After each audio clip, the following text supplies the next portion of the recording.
hospital started in 1947, it could be the age mate of so many people who have retired.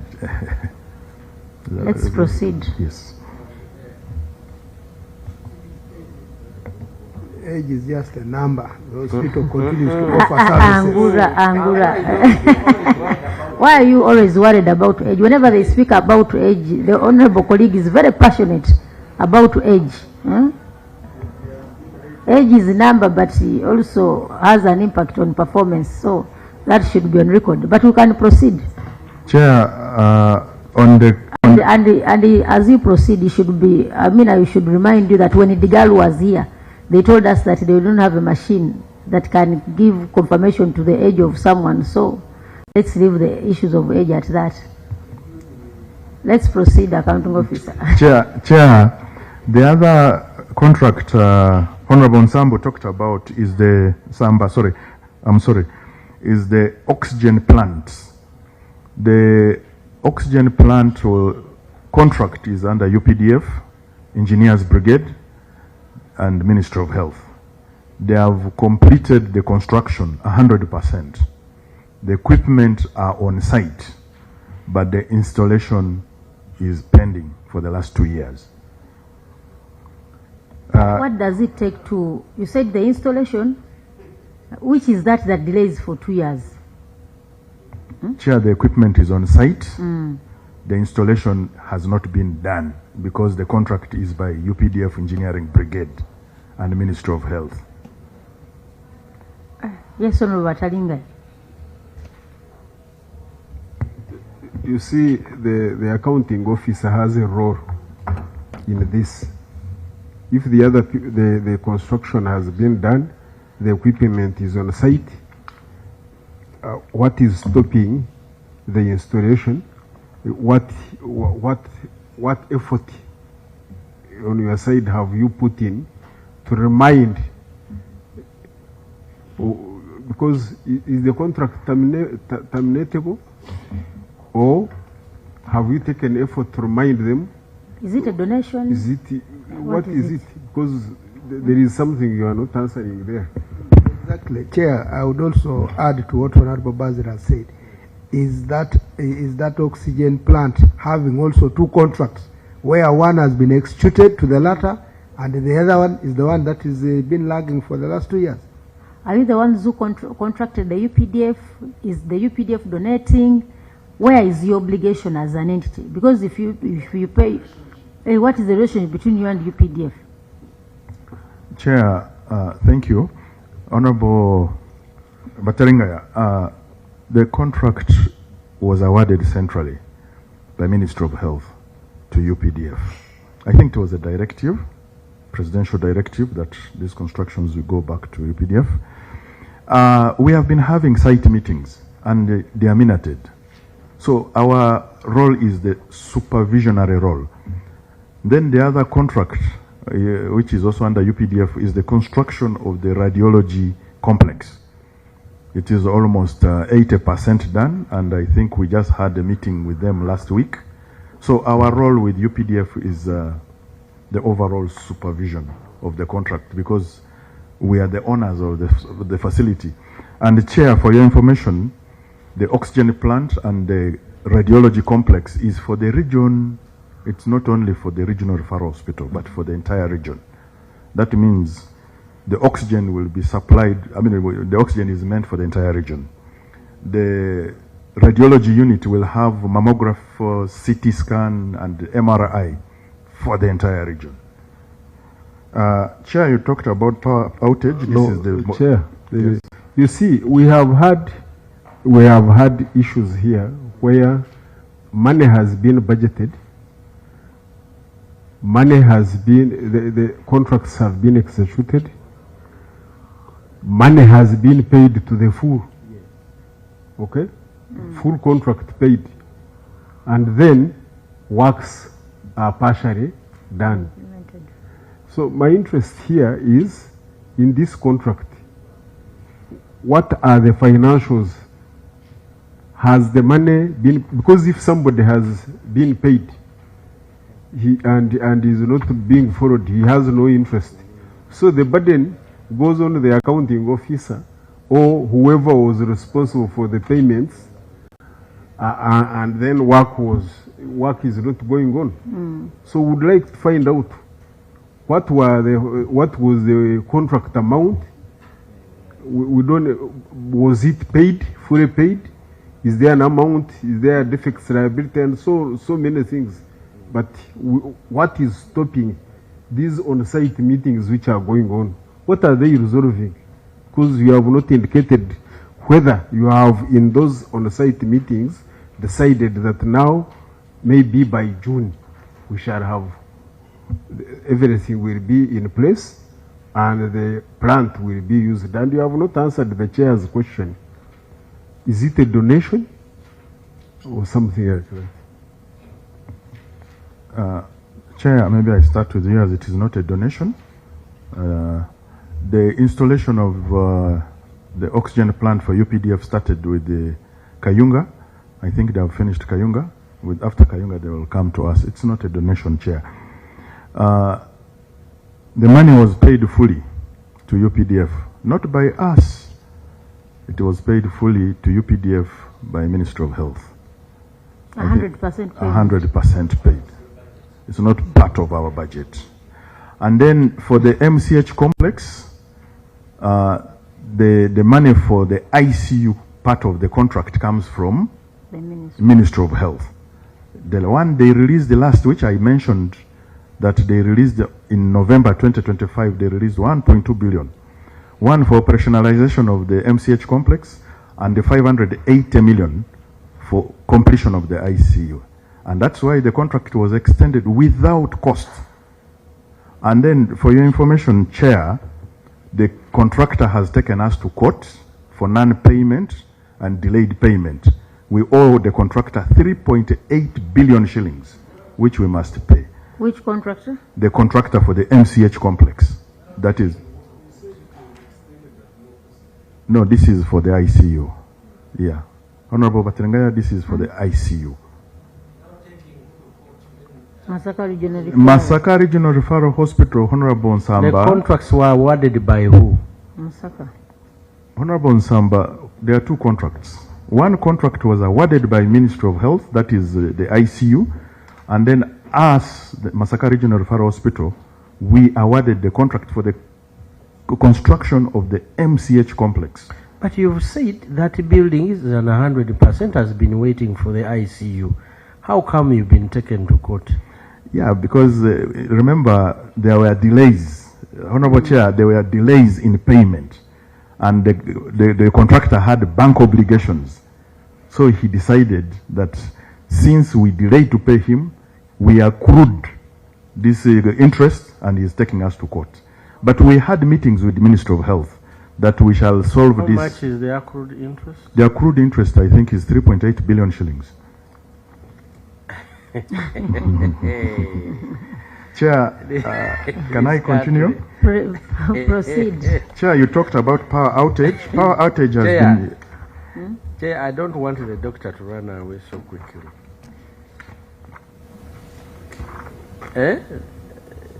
Doctor, what was the contract value for the MCH building? I think the head of procurement, can you give them the contract and the variations after that?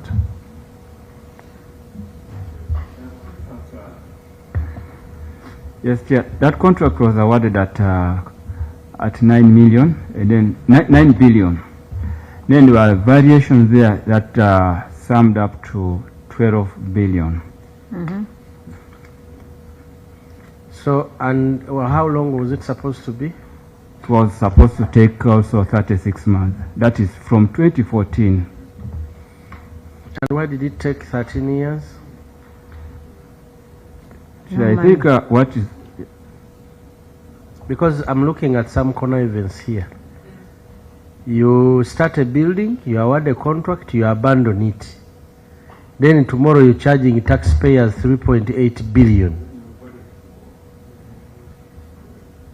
Even when the service they wanted in 2016 was not provided.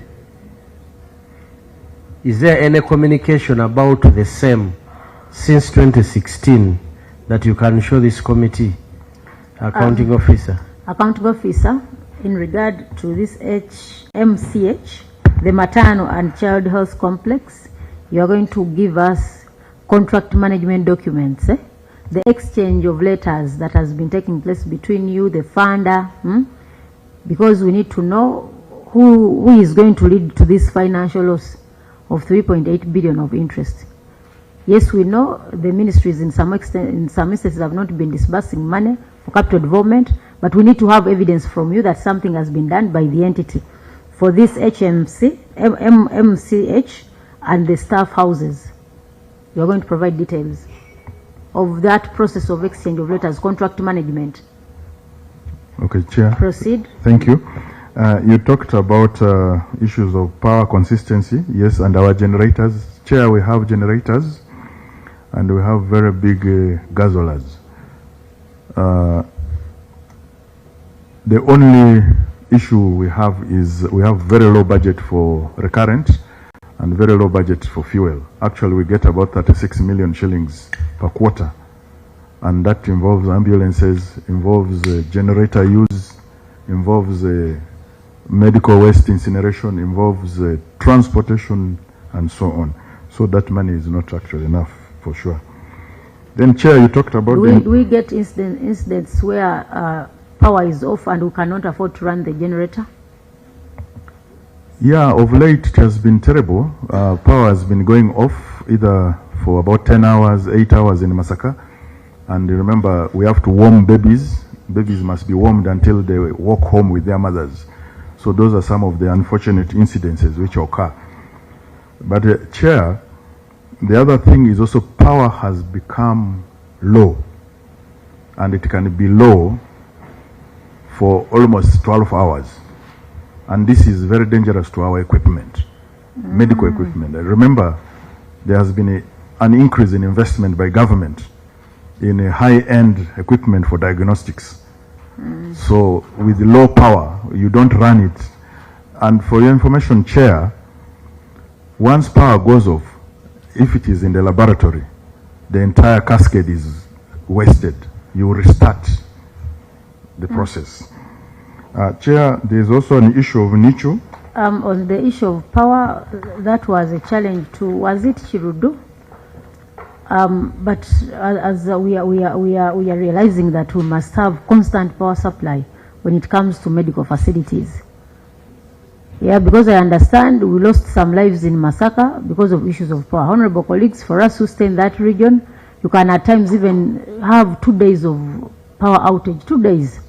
So it's a big challenge in Masaka, and we shall also move as far as negotiating with UEDCL. At least they can remove from homesteads, but when it comes to medical facilities, really, we know how Masaka has suffered. There is one time there is somebody who lost a patient who was on oxygen. So it's something that needs to be settled when it comes to power. Masaka has become a little unique, but we can proceed.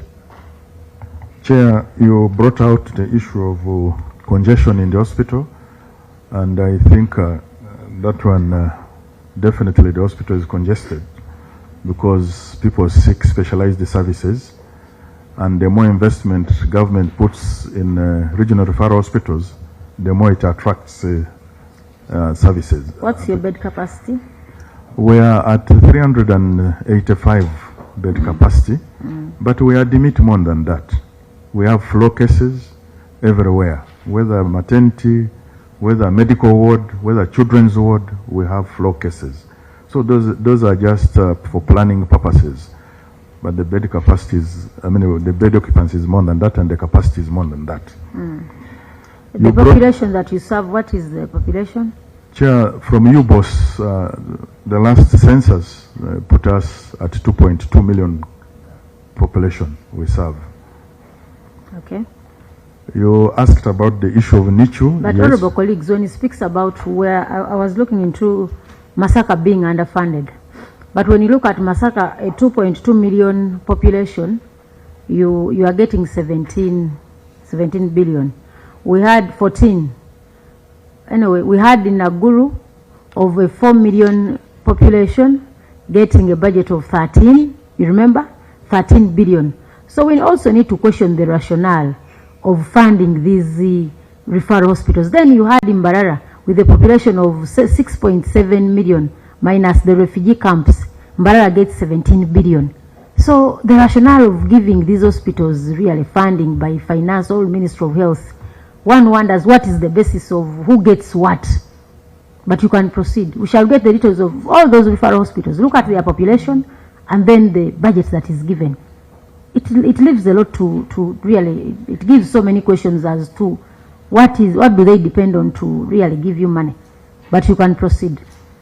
Chair, that amount of money, about 80% goes to wage.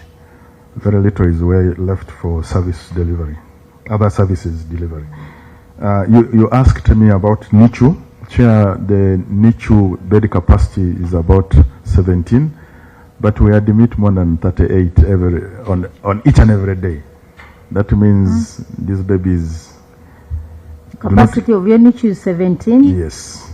But we admit up to between 38 and 42 every day. So it is a congested place. But when we move to the new NICU... What is the nurse to patient ratio in the NICU? There are always 2 midwives there, which is still understaffed. And I think maybe the consultant will talk more about that. Please give us those details. Dr. Aloysius, can you talk about that? The nurse to patient ratio in the NICU.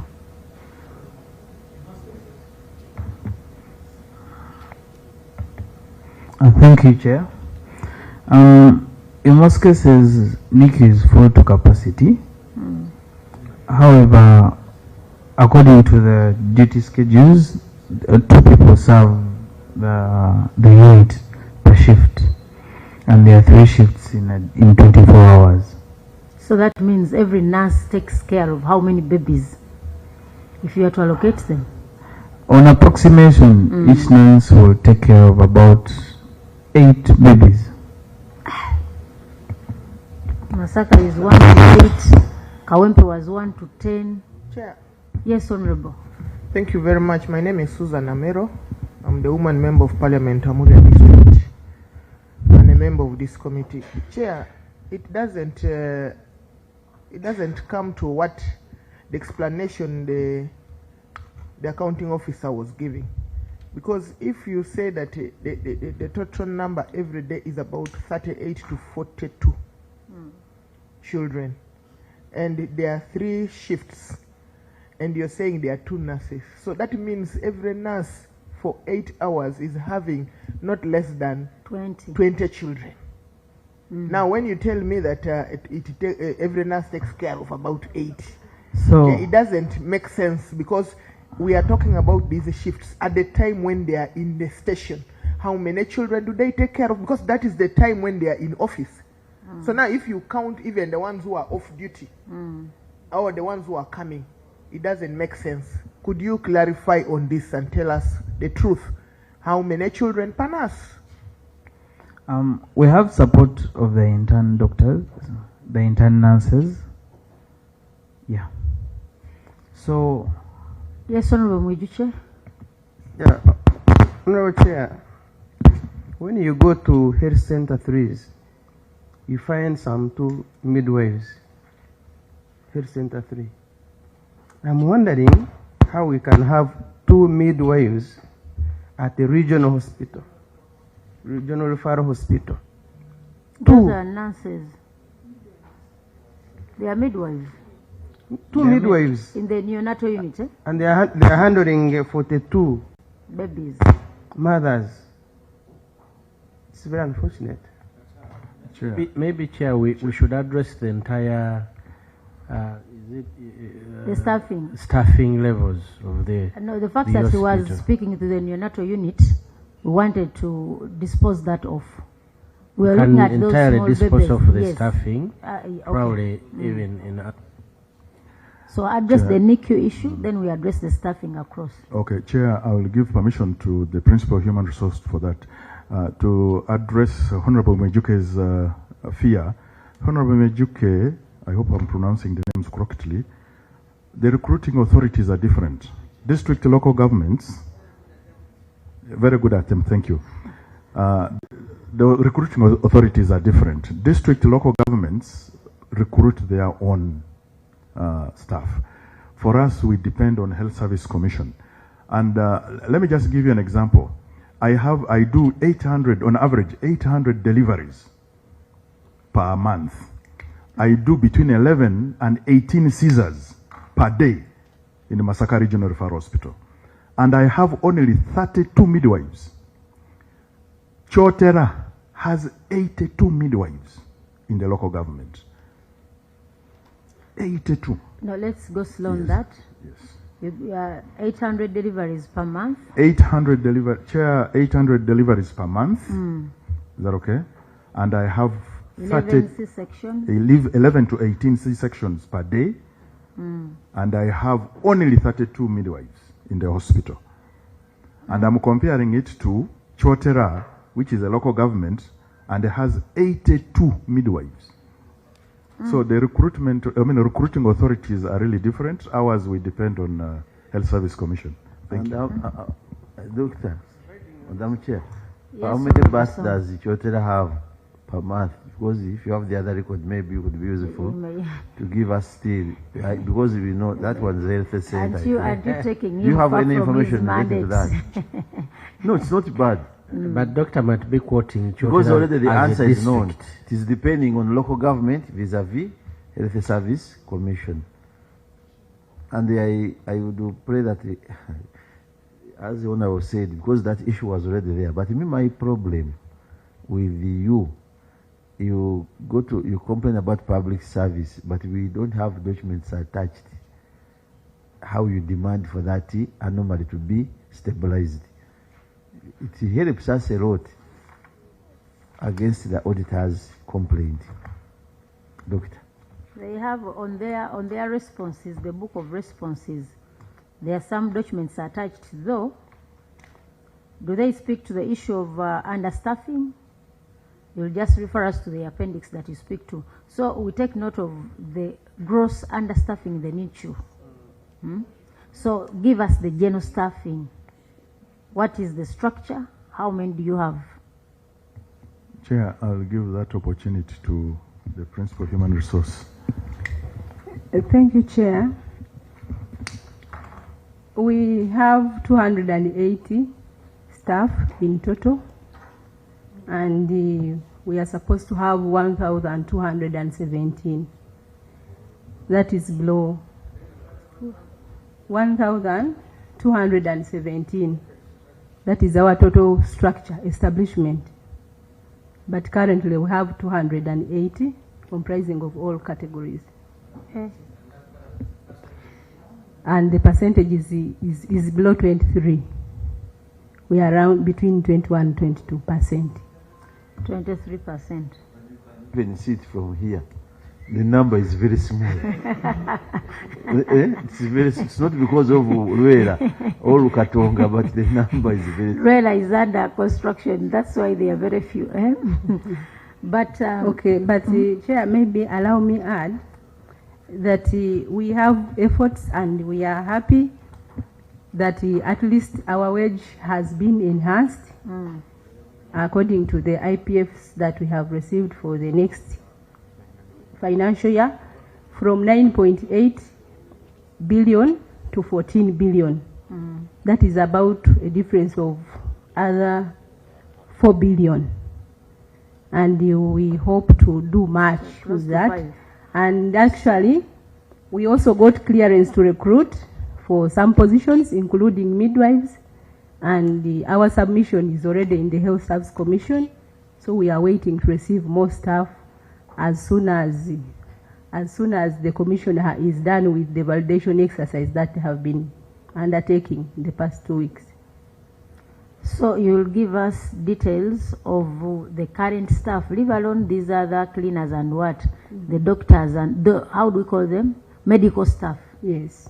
Because you find that with these 280, you'll find that most of them are, you call them clerical. These others, support staff. So we need to get, did you move with those details? Yes, I have, because I have a laptop, I can retrieve it. We are going to help you, and you have a printout. You know, honorable colleagues, we've had a challenge of where somebody tells you we have 280 staff, but 70% of those are support. Then when it comes to fulfillment of those critical positions under medical, we lack staff. Now, if one asked, what is your doctor to patient ratio in that hospital? Maybe we have 17 medical officers appointed. So I think comparison can be made vis-a-vis the patients. We have only 17 medical officers, but we also have specialists, at least. How many specialists do you have? Chair, maybe that one I'll take on. Chair, in the Department of Internal Medicine, we have 1 consultant and 2 other specialists. And in the Department of Pediatrics, we have 3 consultants. 2 consultants with 1 specialist and 2 unappointed. And Department of Obstetrics and Gynecology, we have 2 specialists. 1 is a senior consultant, 2 are not appointed, and 1 is retired last month. Now, those details are too many for to be listed like that. Okay. You're going to give us that summary. We want to help ourselves out because we need to have the critical staff structure filled, critical ones. This thing of having, 280, but most of them are support. You see? So we need to see how many of those positions that are medical in nature that are not filled. Let's proceed. Chair, you asked about the burns unit. There's no burns unit in South Central or Southern Buganda. The unfortunate loss of the 8 children who burned was just because we did not have a burns unit, but we have a HDU, and in future the ICU will take care of that, but we really need burns specialists. That's why we keep on referring them to Chirudu. So in this country, all burns are in the whole country handled. In Chirudu, all other areas have. Does honorable colleagues who come from Bataringa honorable, does Zimbabwe have a burns unit? You need to consult? Please do.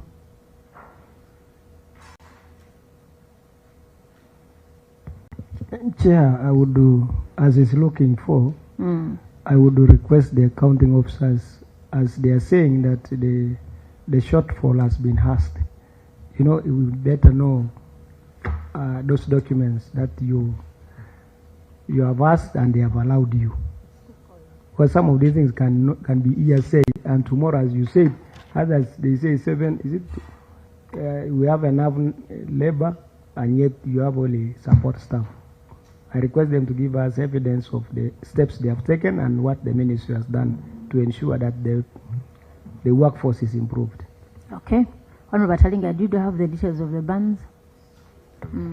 Yes, thank you, Chair. So I wrote to the director, Dr. Deus, do you have a bans section in Regional Referral Hospital?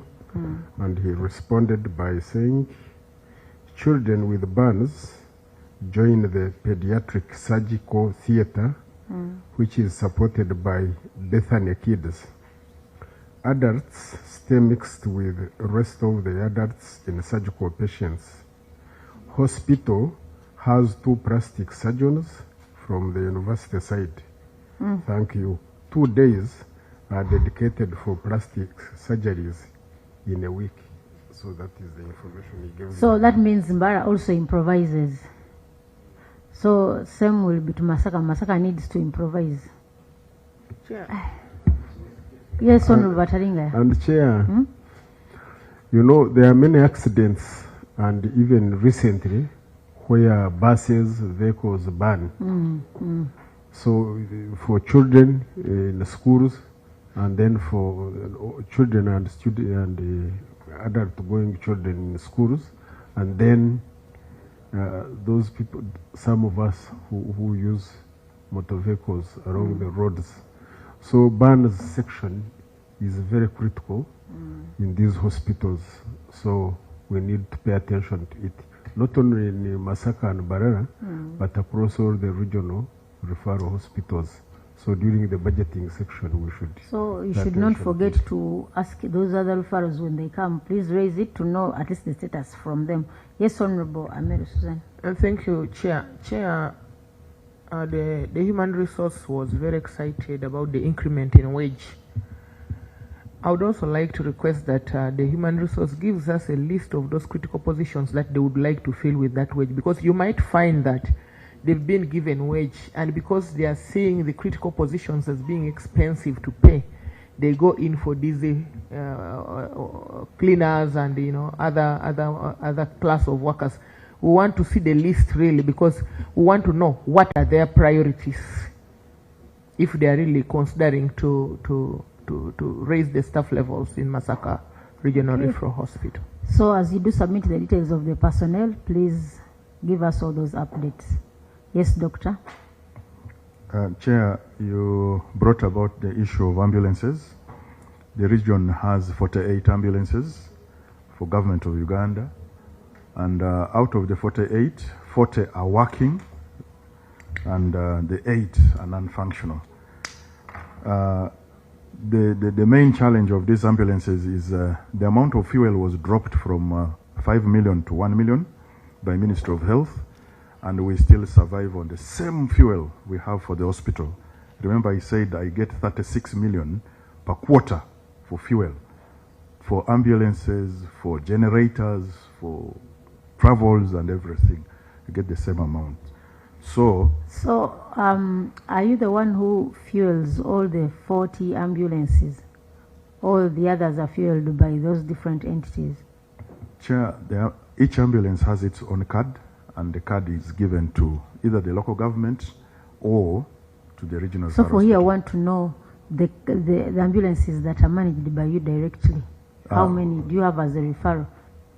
We have 5, and all are working, and those are the ones we manage. So meaning with the ambulance section, you are okay? Fair, because how many are you meant to have? Ambulances, I think 5 are enough for really. Yeah, 5 are enough. Let the rest go to the constituencies.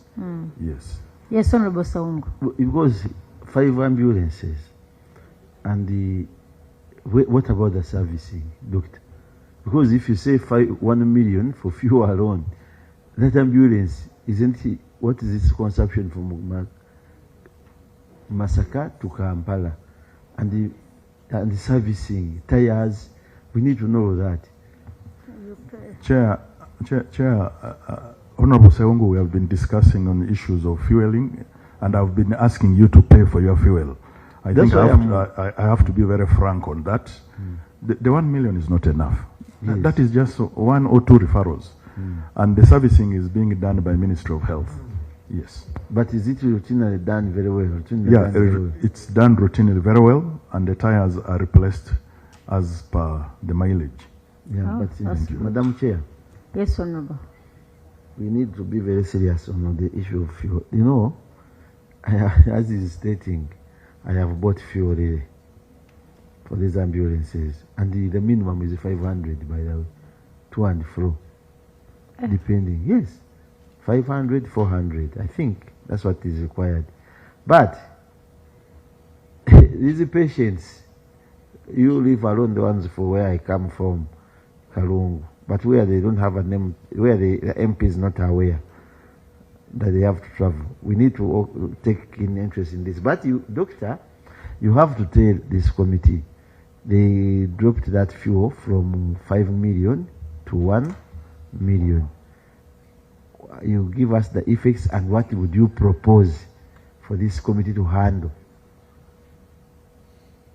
Because also as we don't do it very willingly, by the way. Because, Doctor, you understand, that's a regional referral hospital. The expectation of the public is when you get to that hospital, free services. Somebody is meant to be transferred to Kampala in critical condition. That means if I don't have money for fuel, I will be stayed till when I get the what? When I get the money. One time there was a child dying. The father was crying, the mother-in-law was crying. these people helped me to put this child in an ambulance, which was someone had already paid the fuel. I survived by that chance of Mojuchi, who had already paid. But I've never even seen that child ever since he was healed. I've not gotten any information. So the issue of fuel on ambulance, you know, you give me an ambulance without fuel, then you have given me nothing. I don't know, members, whether you can agree with that.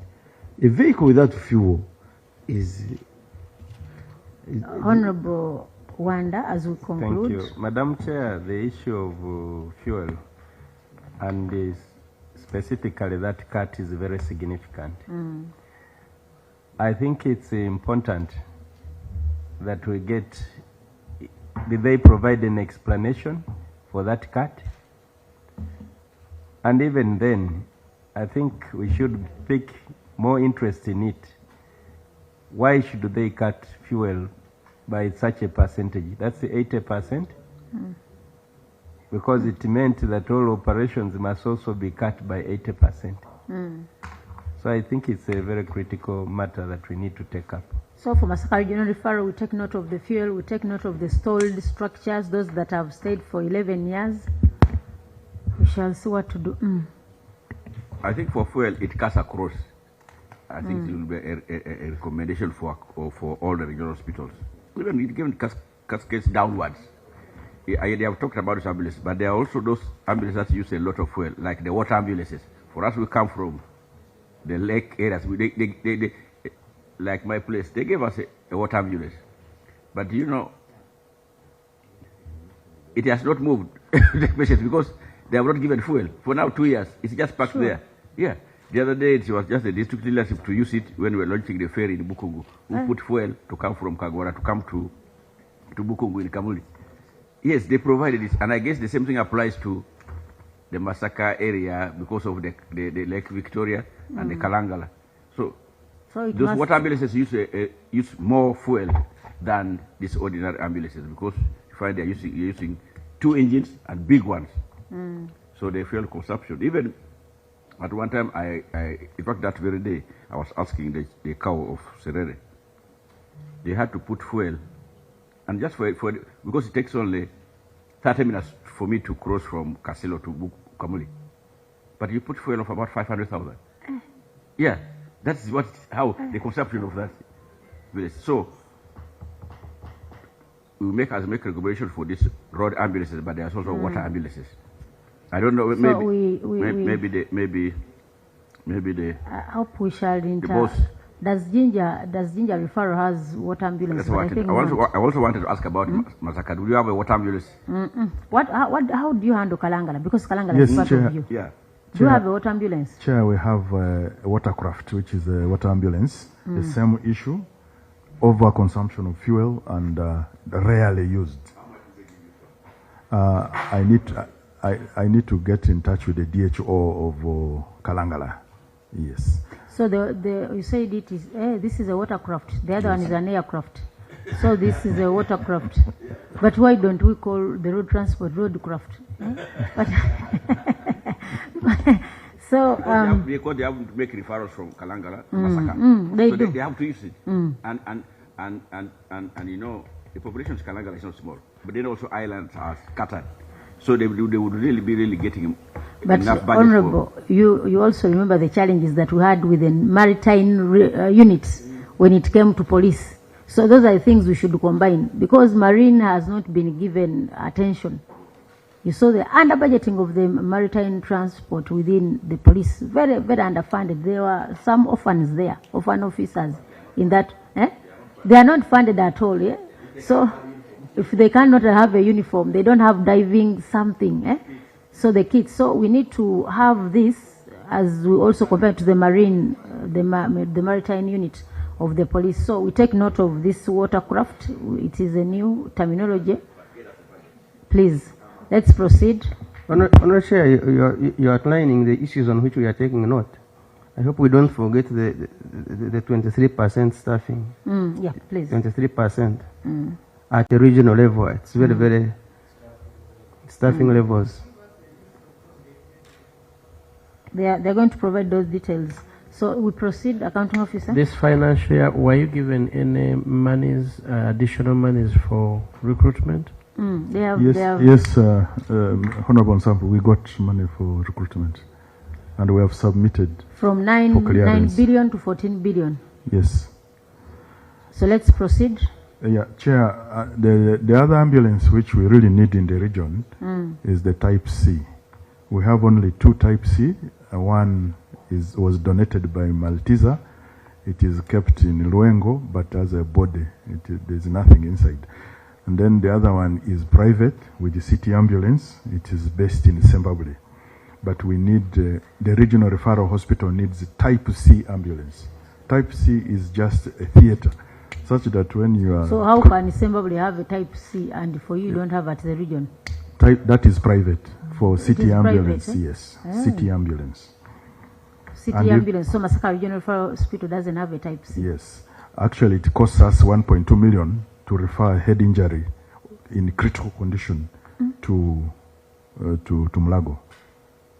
It moves slowly, the engine is big, and you will survive. And then, Chair, you talked about the private wing. The private wing is now boosted. It has three physicians, consultants, and then 1 MO, plus the other groups, the nurses, the midwives, and so on. However, you complained of how old it is. We are going to renovate. We have started actually renovating. And since they increased our budget in this current financial year from the 378 million to 1 billion, we are using part of the money we collected from the private wing for renovations. What is the bed capacity of the private wing of Masaka? Chair, I think it's about 40. Yes. 40? Yes. 14. 14, not 40, 14. Do you have room for expansion? It has been like that for the last how many years? Permanent and pensionable. The services are highly required, but we pay them money, but you don't. Chair, it is only this financial year that our budget was raised from 378 million to 1.2 billion. Have we bought some new beds? Yes, we have new beds, Chair. You now have new beds? Yes, yes, we have new beds. Honorable Even we have colleagues, you replaced. could go to the private wing of Masaka and you think that you are in a health center city. You pay money, but really the ambience of that place, one would prefer getting treatment from down, then you come up. Actually, for me, the time I was there, I would just pay for bed up, then move for treatment down. When it comes to labor, down is better than up. I don't know whether that has improved this time round. It has improved. Chair, you talked about extortion. Yes, I acknowledge really it's a big problem. In my 4 hospitals I've headed, Masaka, I've interdicted 9 people in my life as accounting officer, but 7 are from Masaka. So they also fight back terribly. You have to be careful. Yes, they fight back terribly. When I was a medical superintendent, Moroto Regional Referral Hospital for 17 years, I don't think we had anything called extortion. No.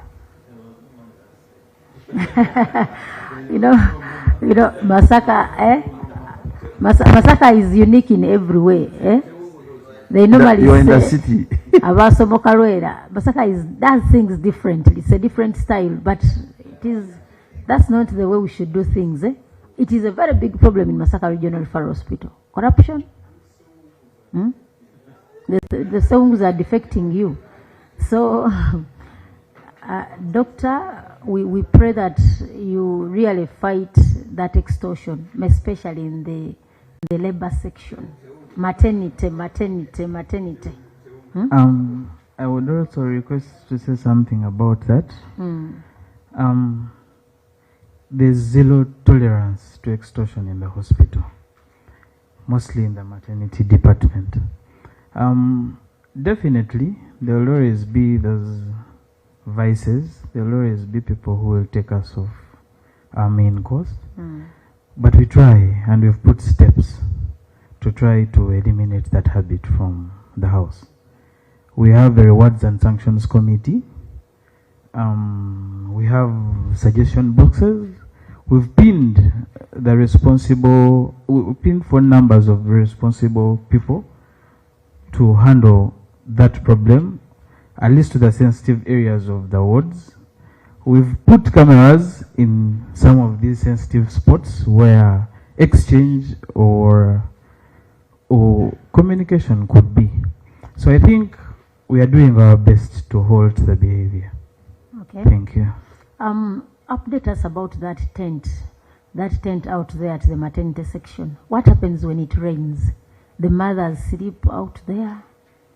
The tent was, in NICU or in neonatal ICU, there's no space provided for mothers to, the space provided for mothers to stay and probably watch over their babies is not enough. So that is where they go prepare whatever they have to eat. That's where they keep some of their things. You people, you see what we go through. That place is terrible. Just imagine a mother who has a baby in the NICU, the pain you go through. But when it comes also where to sleep, because you used to have some 2 beds, and the mothers would just stand. Standing. And it tells you he has 42. But by that time they had 2 beds. You just have to stand for hours in the private up. I used to move down because the NICU was down. But also, that inconvenience of moving up and down, USC section. But that tent out there, really, I don't know, good enough you are telling us the block is soon, you're about to complete it, but the mothers in the neonatal unit really suffer. Whenever, and what happens with that tent when it rains? Automatically water affects them. So for now we have nothing to do, but it's we are counting on the hopes for the new building come April. But probably that will be solved. The new building might be completed. Could they tell us whether they have a provision for those mothers in that new building? Because it could get completed and they have other priorities. They have the ICU, but mothers have nowhere to. Do we have a provision, especially for the NICU mothers? Chair, that new building was a design to cater for what is in the old NICU. There is a nursery, there is a mother's waiting area where mothers will be resting. Even there is area for mothers with kangaroo, on kangaroo. So that is all catered in the new building. That's why we are really working hard. We must move there after April to the new building. Because in the old building, there is no provision for mothers in kangaroo. It's not there. And by that time, for me, I was advised to go back home and handle the baby from home. But you know what it means to handle a preterm baby from home? Even in our old structure, the kangaroo provision has been improvised, basically. So it's there. So, Doctor, thank you, honorable colleagues, as you handle some of these and you go through the report, it will be a matter of going through, because these are some of the critical issues that. So let's hope that the building gets completed in time and we have at least relatively a standard service in the line of medical in Masaka Regional Referral. The complaints are simply too many, but let's hope we shall sort one by one as time goes by. So, honorable colleagues, once we get to a matter that has been responded to during the first discussion, we shall just, skip it. We go to item 1.2, outstanding payables. You didn't speak to the water bills and electricity bills. Yes, Honorable Batalinga. I had interest in the Type C ambulance. Yes, the Type C ambulance, because Masaka Regional Referral Hospital is a hospital along the highway.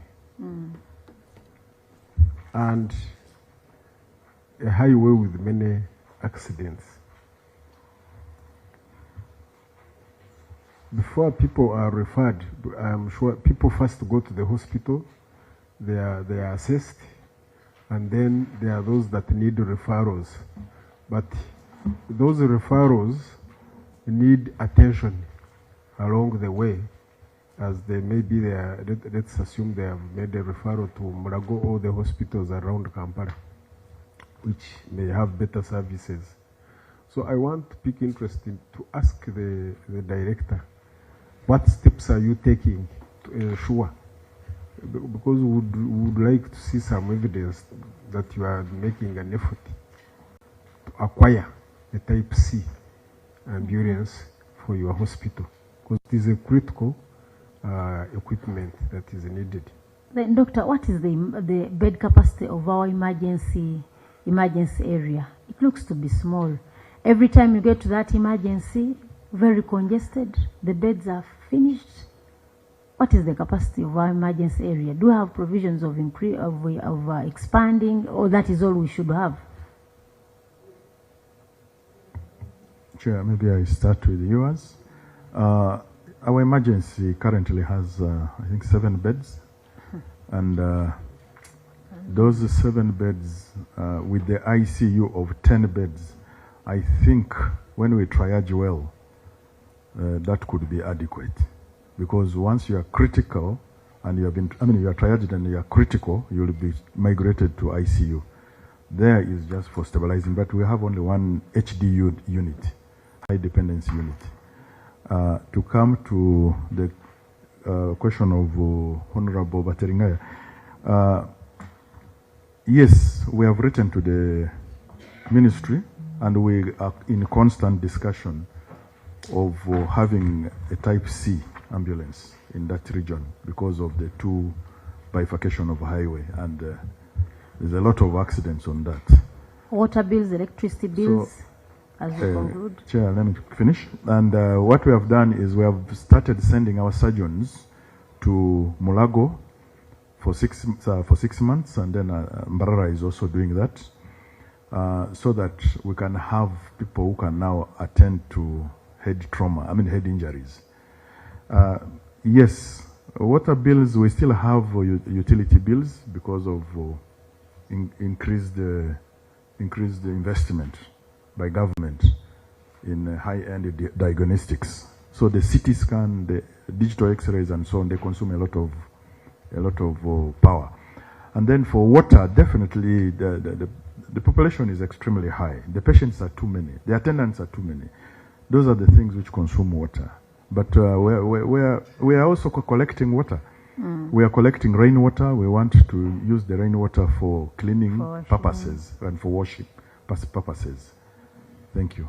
Yesterday, colleagues had a proposal here of, can we regulate the number of caretakers when it comes to those people who are admitted? Can we regulate it? Because by yesterday's interaction, we realized that there is a picture that we had, a photograph that we had from Kawempe. And one of our colleagues here looked at some family seated and he said, oh, these ones might be from Kalungu. They were seated somewhere and they all, you know how the Kalungu people behave. When somebody is sick, the whole clan comes. The mothers and fathers-in-law come. So when you looked at the photo, it looked like having 15 members from one family. But those consume space. It is not safe for the patients within the ward. Do we have a way of regulating caretakers when it comes to public hospitals? Or I should come with my family and we keep there. Don't you think to some extent these are the areas that we should regulate? Don't you think it's a cost to the hospital? But also, visiting door, even if it comes to some of our colleagues who are Muslims here, you have 4 wives, all of them want to be besides you when you are sick as the husband. Can't we see how we can regulate that? Every patient should have this number of caretakers. And I know once it is a policy, people will. So do you have, because we are looking, and you find yourself spending in areas that we would have avoided.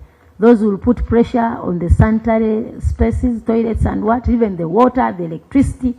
So once we regulate on that, could be you can have that money put in purchase of drugs. Have you ever thought about that? Can we regulate the number of caretakers in these hospitals? Is it possible for you who are practically there? Please. Yes, Chair. One of these things is really cultural. That when somebody falls sick, the entire community comes, and it is not easy to put that in absolute practice like in private hospitals, but we have been regulating. We have been giving cards, but still they bust the cards. They share it over the fence. You give it back. Somebody goes back to come back with it.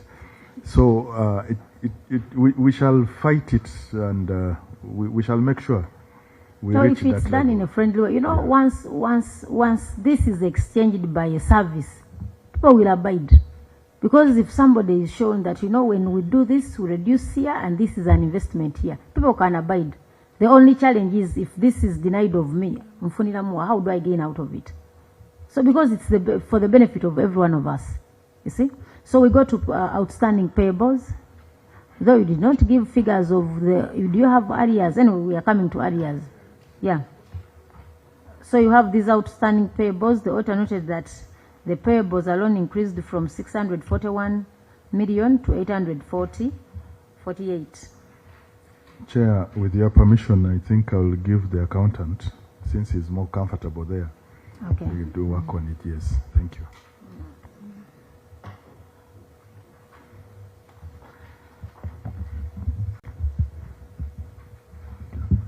Thank you, Director. Thank you, Honorable Chair and members.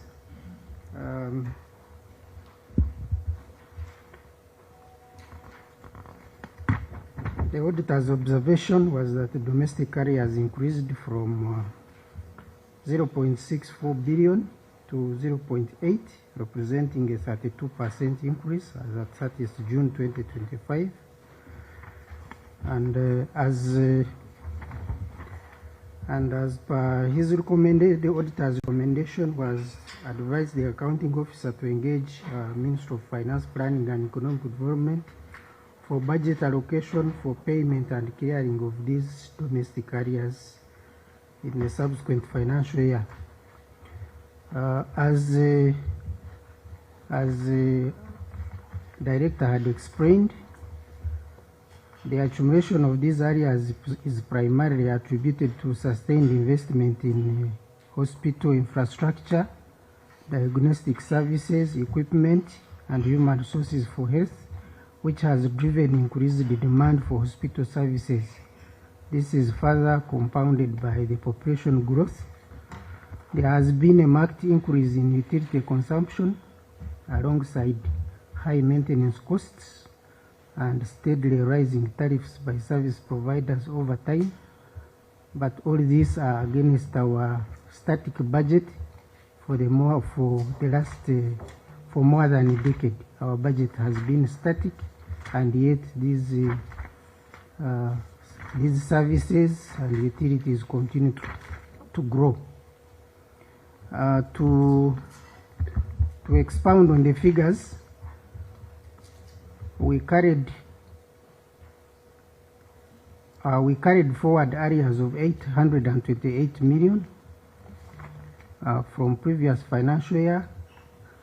216 million was accrued in the financial year under audit, and these areas comprise of 153 million for utilities, that is water and electricity, and 63 million is for other goods and services. These areas were declared to Internal Auditor General and Accountant General for appropriate action as in Appendix 2.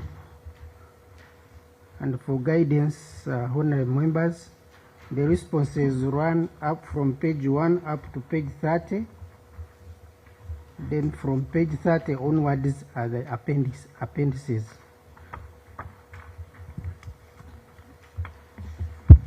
So for after Appendix 1, there is Appendix 2, and these are the submission of domestic areas to the Permanent Secretary, Ministry of Finance, Planning and Economic Development, a copy given to Internal Auditor General, and also in our financial statements, Annex number 4. The details of these domestic areas are included. Chair, I think this appendix may not help us so much. But what is actually seen here is that, first of all, you made a commitment beyond what was approved. The appropriation account, which is your budget for goods and services, had 1.915 billion. You went ahead to commit and spend 2.2. That's according to the statement of financial performance. But even to make it more further, that difference of 288 million is unauthorized. You authorized or transacted without a parliamentary approval of that amount. But to make it even further, beyond what you appropriated and received, you went ahead and paid cash of 1.98, a difference of 73 million, where we don't know where you got it from. So the law is very clear. You are not supposed to commit any institution without authorization. It's an offense. So whether you have written to Accountant General note in the first instance, why did you commit or transact without parliamentary approval?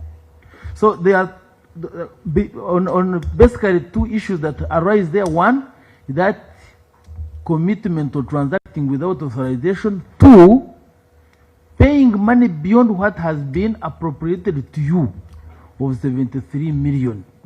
Because that's when you look at the increase in the areas is a result of these goods and services that you acquired without authorization. But even further, when you go back to the statement of appropriation cash flow, you had actually asked for domestic payment of domestic areas, only 15 million. Yet you knew you had 600 and you had 612. You had 612, but you only asked, or only 15 million was approved. So to me, writing to the accountant general does not, because you have already committed an offense by making transactions or committing the entity without authorization.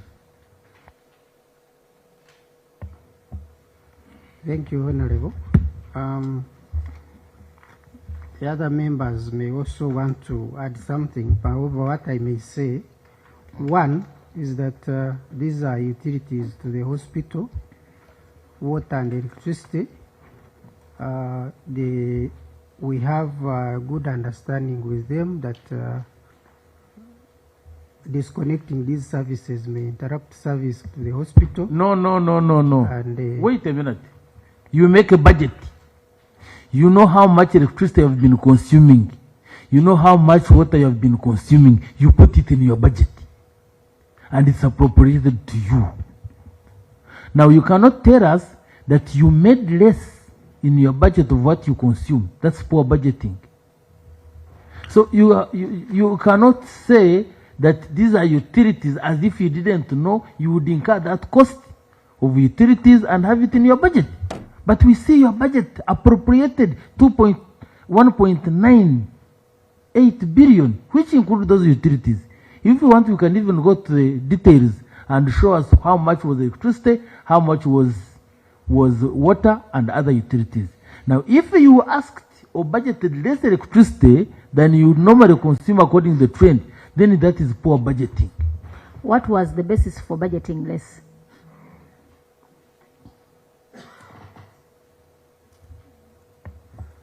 Honorable Chair and members, as already stated by my accounting officer, the budget for the non-wage has been static for almost a decade. And so budgeting for these services is based on the indicative planning figures which is given by Ministry of Finance Planning and Economic Development. So much as we allocated money and we budget for it, the services are increasing, but the money has been static for some time. So we find ourselves in a dilemma. We budget, but actual consumption is more than the funds available. Honorable Saungu. Mr. Accounting Officer, Doctor, I want to learn something. You have your consumption, because as Masaka General Referral, you know that in a month you spend maybe 3 million on water, you spend 5 million on electricity. Then you compute for the financial year as you prepare your budget. So what I want to learn from you, is it that you prepare your estimates for the next financial year budget? You say we want maybe 1 billion for water and electricity, but finance says you must prepare for less than over 200 million. Could it be the story? Because that's where we need to attack your challenges. This problem is not on you alone. It appears on all entities, but we want to learn that. Because my interest is knowing whether you need a budget for the real expenses you need for those utilities. Then you are given less. Then you are given less. And that's where you are. Could you help us know that? Chair, as mentioned earlier, for sure they give us those indicative planning figures, IPCs, IPFs. And the other thing we could discuss is that, you know, some of these utilities of, let's say, okay, let's start with the water. Utility of water is really directly proportional to the number of patients who come in under attendance. Is that okay? At times the number of patients are extremely low. Definitely you will not use much for that month or within that period. At times it is high. It's the same with the use of electricity. Diagnostics. If the X-ray is not exposed, it is not exposed. If it is exposed today for maybe 200 people, it is 200. Tomorrow, maybe 3,000, 3,000. So I think how utility comes in, the issue is more of what indicative planning figure you are given or what you have been allocated to plan within. And I think that's where the issue is. Yes. So that's where we have not got my answer. They give you an indicative figure. They say you must budget for this. For me, my interest is all what you have said is acceptable. The hospital might not spend a lot of money in a month on water because of the less number of patients. If that money is available, still it remains yours. But my interest is knowing that Masaka Regional Referral in the financial year, it needs 1.2 billion on water. It needs 2 billion on electricity. And because you have these records, basing on the meter readings. So what exactly happens? Do you prepare your financials asking for that amount, but you call them indicative figures? Me, I'm not a mathematician. I'm a social studies. Information Chair. In the previous year, they had spent 2 billion on these goods and services, and which he said is largely utilities. Now, what was the basis of budgeting for 1.3, even if they have given you indicative figures? Don't you always have a discussion? You said that, but previously, in the previous year, this was the cost. We do not anticipate it to be lower than this. Because here, you budgeted for 1.3 billion. Yet, in the accounts of the previous year, it was clear. It was 2 billion. Yeah. So, don't you have that dialogue with the Minister? They budgeted for 1.3 and got the supplementary. Yes. It is only the supplementary that alleviated it. Maybe PHA, as a planning officer, do you need to add something?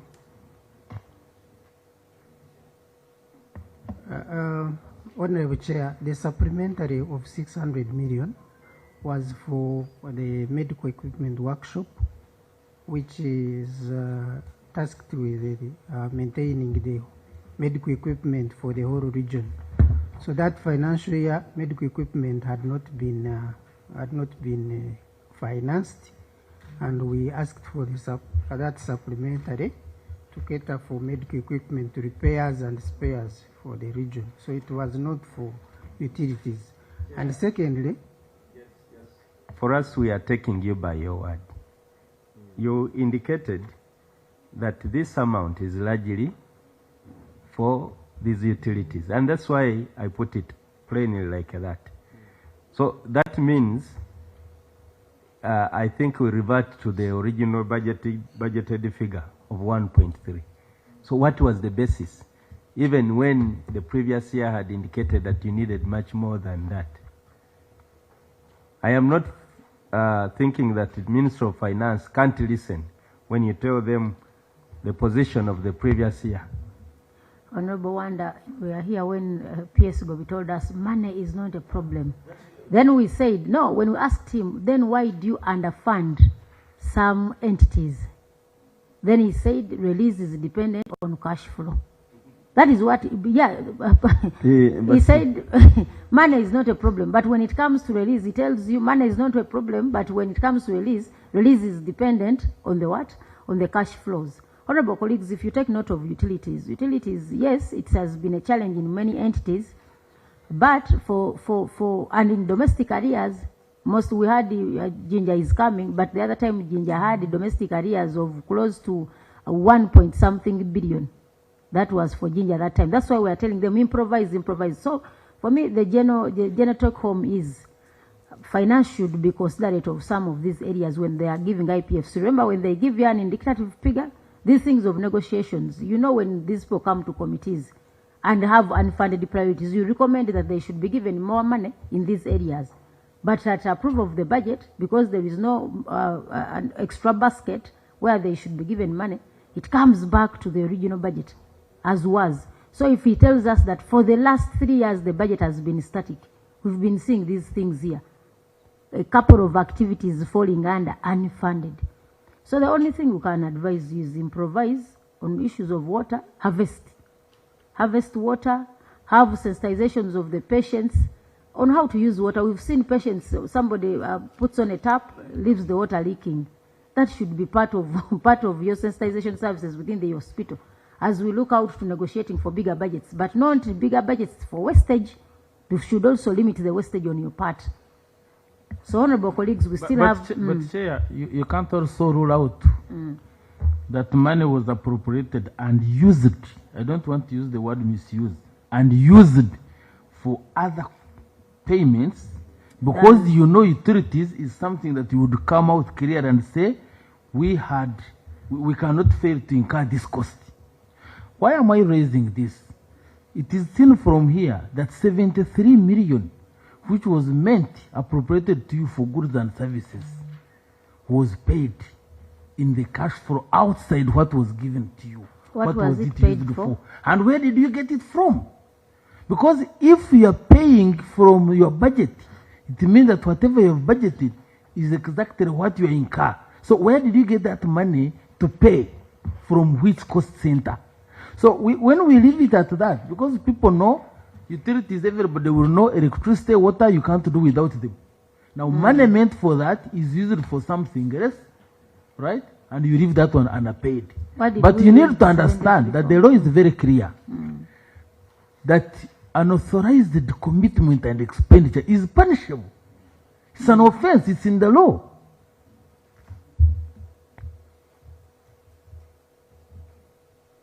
What was the 73 million used for? What did it pay? Chair, where am I raising it? The appropriation has 1.915 billion. That's what was appropriated and released. But the cash flow on the same item of goods and services has 1.988, meaning that they is paid beyond what was appropriated. So the question is, where did you get that 73 million to pay for goods and services that was not appropriated to you? Honorable, I beg to be guided which page you are reading from. Because you go to page, first of all, go to page 9, statement of financial performance, and you look at note You look at note 10. Then you go to page 11.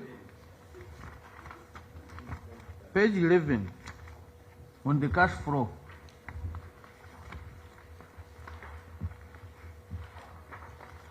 Look at goods and services 1.988. Then go to page 13 on the appropriation. And look at goods and services 1.915. You can clearly see those figures are not the same. Yes, Honorable Chair, I get what you are reading now. For clarity and maybe to remind this House that the budget we operate is cash. We spend what we receive from Treasury, and when this cash is spent, then the areas come about as a result of those consumed items that we have not paid for. So it is not true that we paid this money out. It is outstanding. That is why the auditor calls it outstanding arrears. No, Chair, let's understand this. Let's start from page 13, the budget and appropriation. You have initial budget, you have adjustment, you have revised budget and actual performance. Actual performance is the money that was paid by Treasury or that was paid for that particular expense. Now that one under normal circumstances should be equal to the cash flow because that's the money you got and spend. But you can see the cash flow on page 11, page 11 is more by 73 million. And the question is, where did you get the money you paid? That's 73 million. Because what we were given was 1.15. Then further to page 9, which is the statement of financial performance, you spent 2.2, meaning you committed the hospital beyond what was appropriated to you by 288.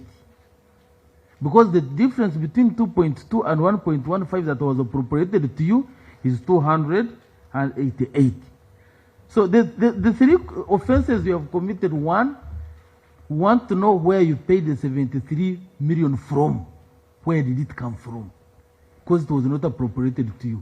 Two, want to know why you committed the hospital beyond what was appropriated to you, and therefore which was not authorized by Parliament.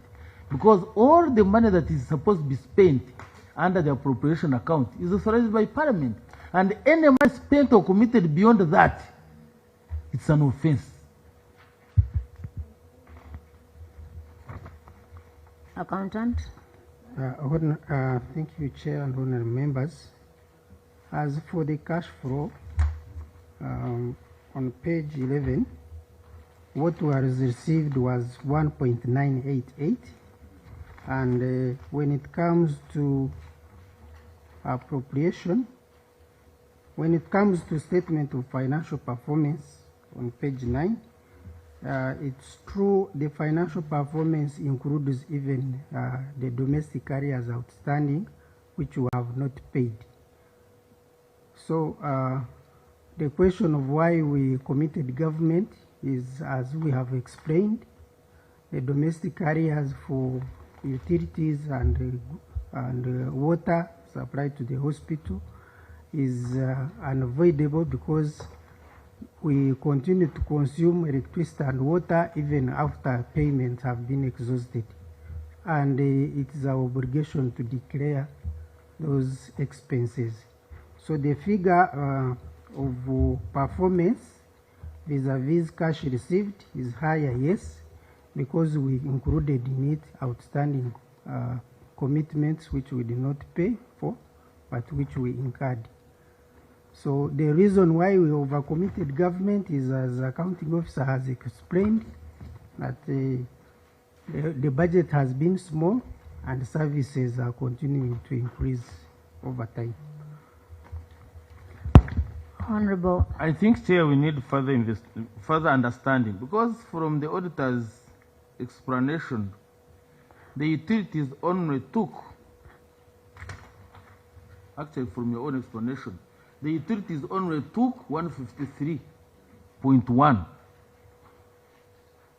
But we can see the extra commitment you made is 288. So it can't only be utilities. Maybe we allow them to break down. Accountant, as we and proceed, show us all what has as been. we proceed, keep breaking down. Make a breakdown, and before you leave, you'll give us that breakdown. Okay, honorable colleagues, we go to pension, wage, and gratuity. You have unspent balance of 611 million. Underutilization of the available funds can be attributed to several factors, including delays in processing payments. Accounting officer, that is 1.31. Payroll management. Chair, with your permission, let me give it to the principal human resource to explain that.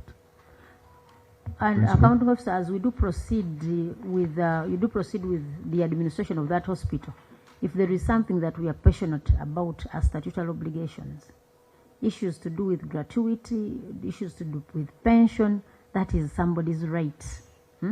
Because you people, you'll also retire in future. Just imagine if you are also made to move up and down to access that small money. So on matters of pension, kindly, human resource, do your part in as far as ensuring that people access their pension in time without hustling. But you can respond. Thank you, Chair. The issue was under absorption. And the response is the unutilized funds relate to staff salaries that was brought about by the delayed recruitment due to delayed clearance from Ministry of Public Service. Because the clearance came in 6 months into the financial year, and the process now went to the Health Service Commission, and the staff were only appointed, they were appointed in the last month of the financial year, and therefore could not be paid in that very financial year. Okay. Some of them even entered into the financial year we are still in, and started being appointed like September. We have positions were appointed in September into this year, but they were meant to be appointed in the last financial year. So it meant that that wage that was planned for them had to go back. So what about the pension? Yeah.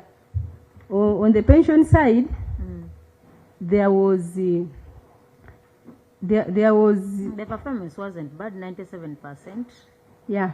So Who is this pensioner that is not paid? There are pensioners who have died, for example, and they're not supposed to be paid until they process letters of administration. The beneficiaries process that. So the pension that had been planned to be paid to them is not paid until those requirements are met. And in most cases, it takes them a minimum of like 3 months for those ones who are sharp. To be deleted. But also, yes. Yeah, to get letters of administration is not easy for most of the pensioners. Yeah. Yes, Honorable Sawungu. See, by performance, you are not bad in this area. 94%, you have some good scores. I really give marks, by the way. As a teacher. As a teacher. But my problem with many of these entities, including you, is that the moment you see this money hitting your account, what do you do with the public service immediately? So that you go to 100% in each and every area. That's what we want to know from Human Resources, Mr. Accounting Office. What exactly do you do? Because for me, I know you look at the money and say, definitely A, B, C, D, we have to recruit.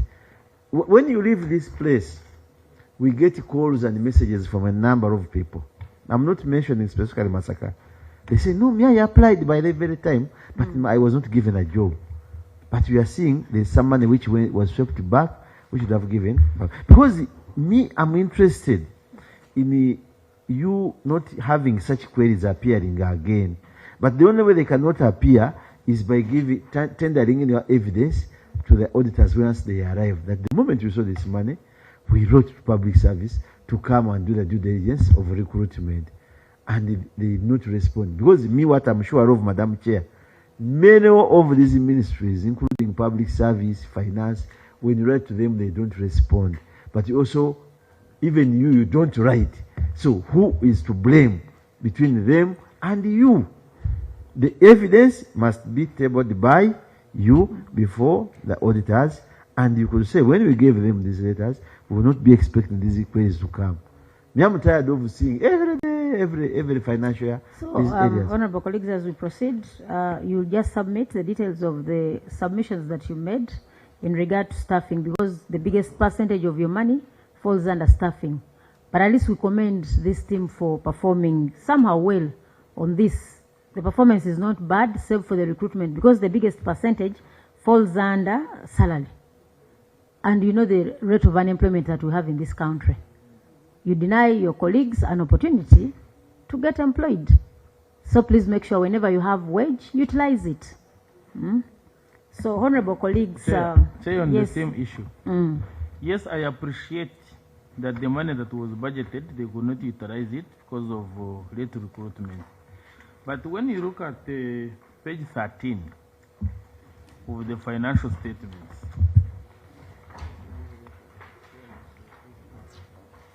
it is clear that 9.14 was budgeted, but you only received 8.5, right? Are you there? On page 13.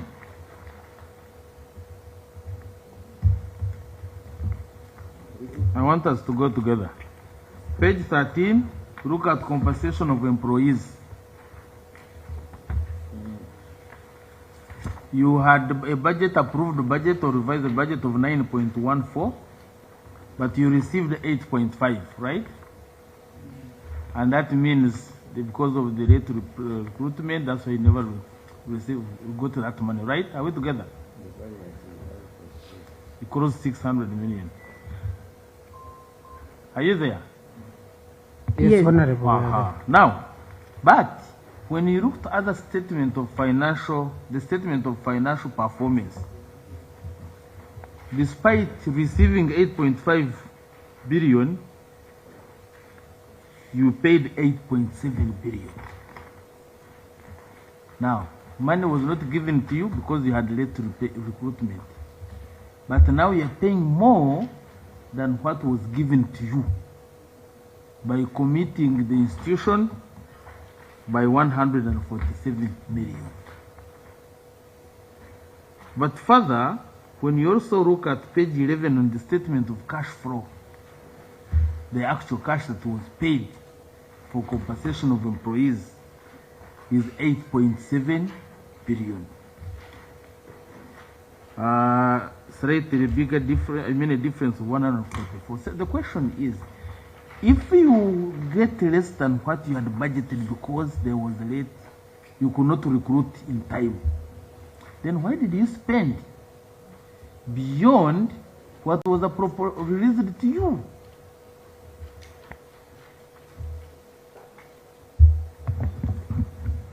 Thank you, Chair. I think I can respond to that. Okay. Yeah, thank you, Chair, Honorable Chair, and members.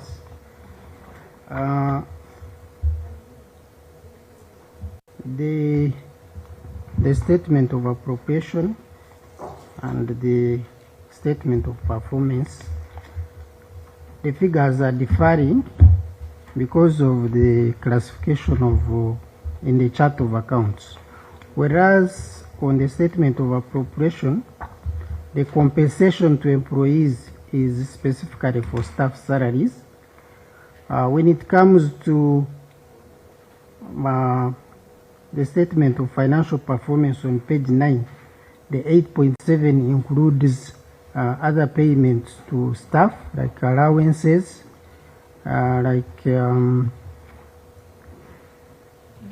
medical expenses, and others. When you go to... Don't confuse us. The compensation of employees, wherever it appears, should be the same. Because you don't run away from the matching concept. If they have salaries under compensation of employees, under appropriation where you have budgeted, it should be the same brought under statement of financial performance. If it's goods and services budgeted under that same constant, should be the same under statement of financial performance. Now, I understand that pension, when you add them together, sit down the social benefits, that's what goes for pension. But when you add them together, that's actually what brings the figure that the audit is quoting. The social benefits is about 2.2 billion, and the compensation salaries is about 8.7. So, what you need to explain is that difference. Because if I further ask you that, okay, go to the details and show me which allowances that are not included here and where are they, where did you capture them? They are not there. Honorable, the details are in note 9.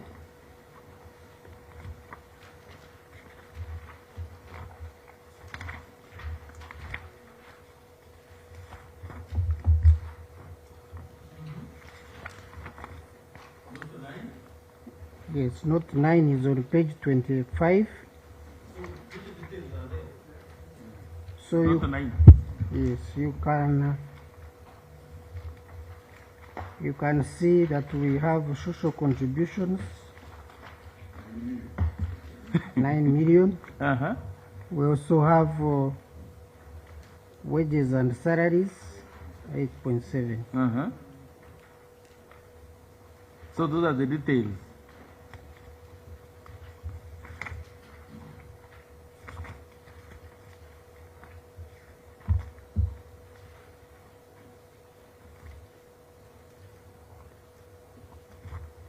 I need to check out the details about staff allowances.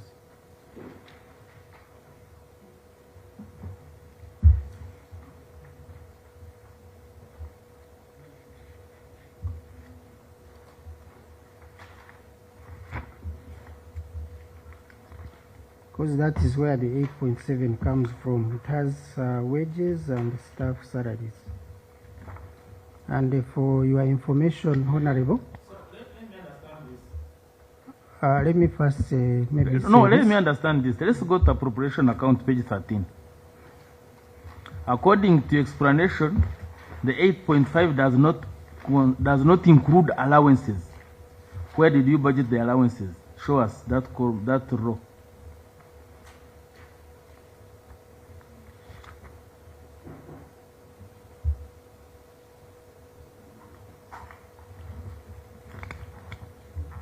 We have private wing staff who get their salaries through the allowances item.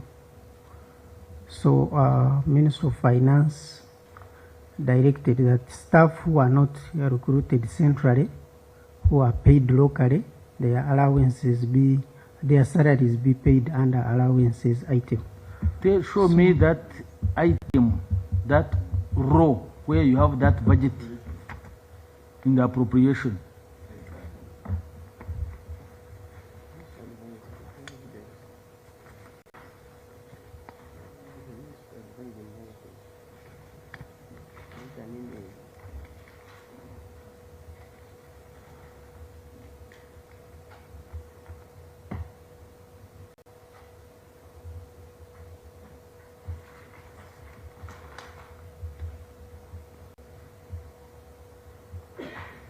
Honorable, I think I need time to get this breakdown. I will submit to the clerk. Accountant, you will, the beauty with financials If there is a fault, you cannot change anything. Eh? So as we proceed with other issues where you are not relevant, please keep looking through and we see whether you can leave this place after giving us the breakdown. These are simple things. These are figures, you can't change anything. So look through and make sure that you give a proper and adequate response. Honorable colleagues, let's go to section 3, report on performance evaluation. Let's go straight to their budget of the ministry received a budget of a revised budget of 14.086 billion, and the funds available were 13.221 billion. And we proceed on how they utilized the funds. Yes, Honorable. Let's first handle this, then we shall come back. First look into their budget, because how will they plan when they don't have a budget? So on budget funding, the auditor noted that the hospital received 13.22 billion, and the revised budget was that, representing a performance of 94%. Yes, we note that you had a shortfall of 864 million. You have no control over that. But let's go direct to the utilization of the released funds.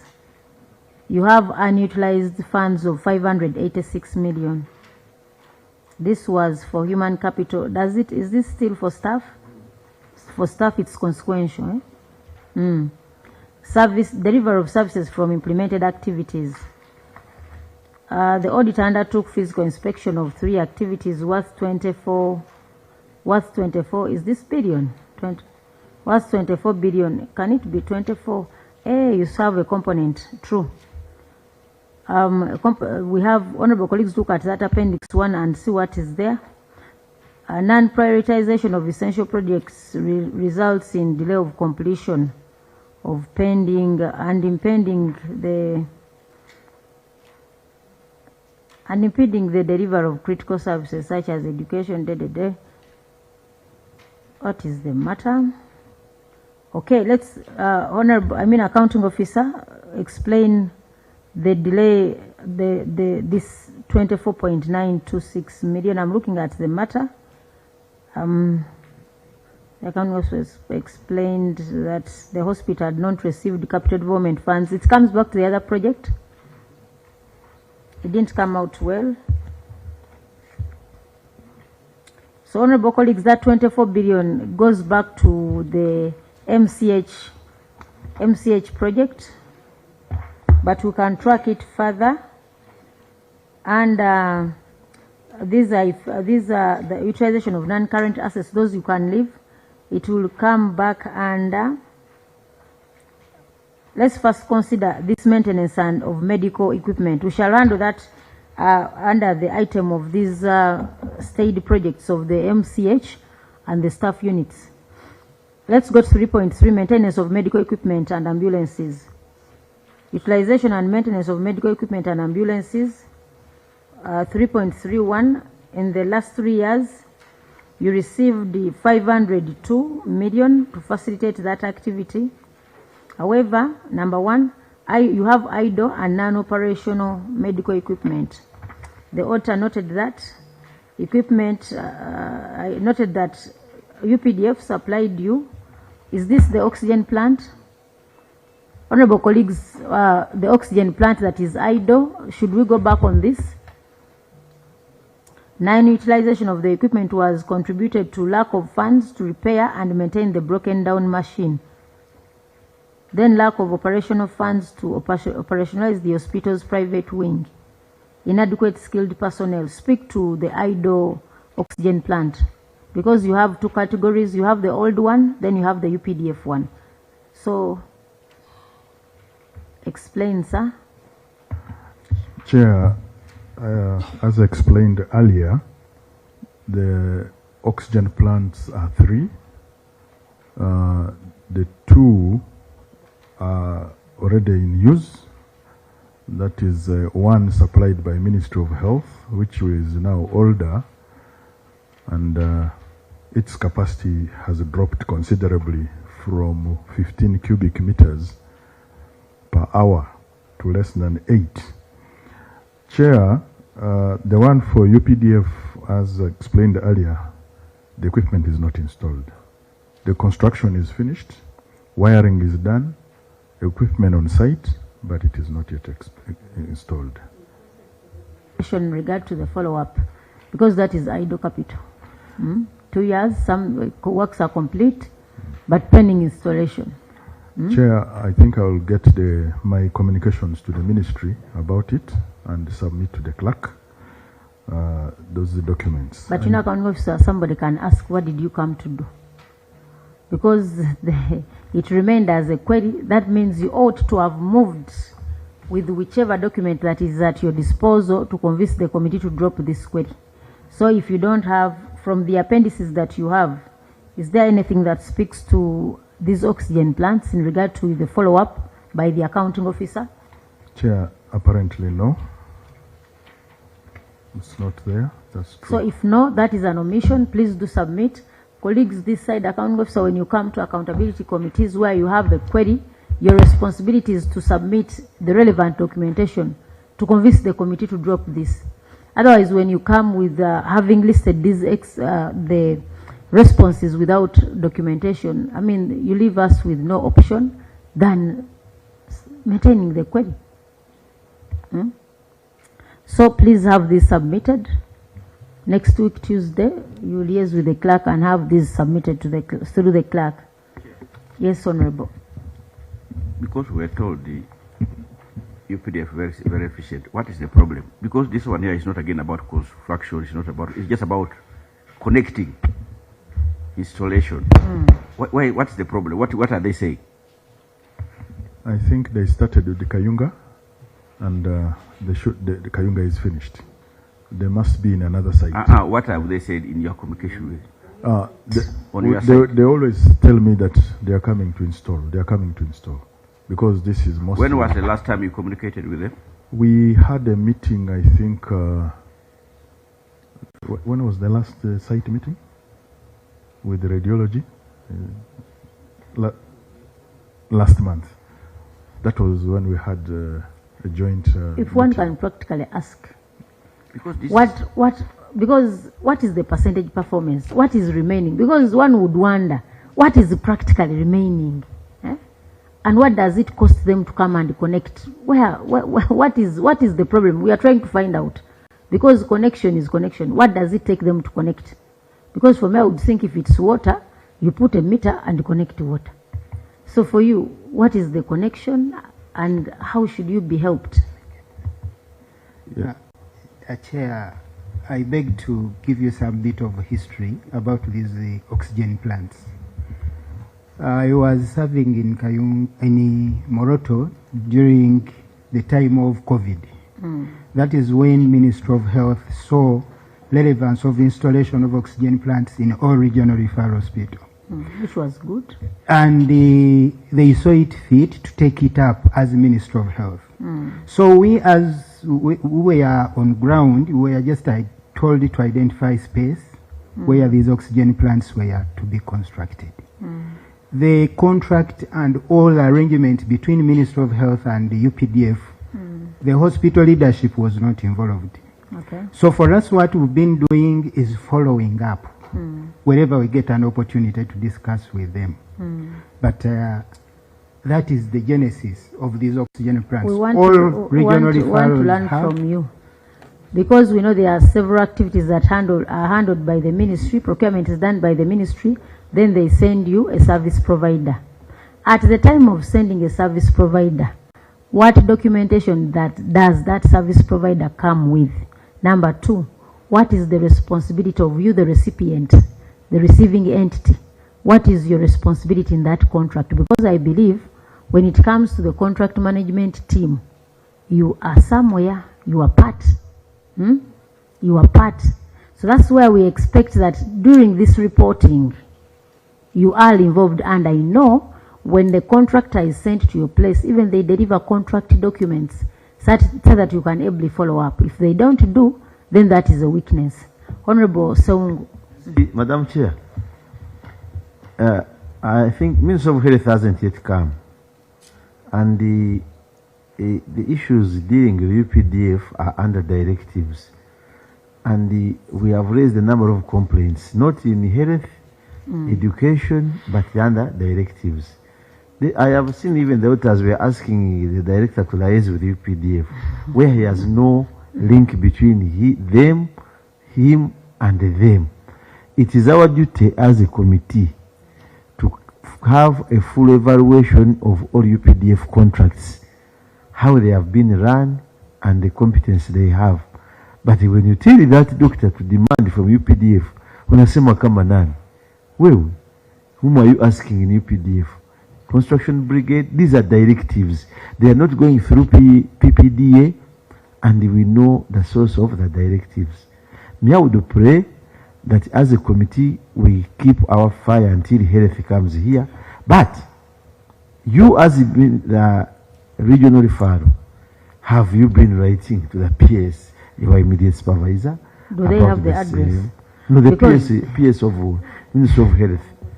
Because, honorable colleagues, I believe that much as it is assumed to be a directive, but the directive also must have documentation.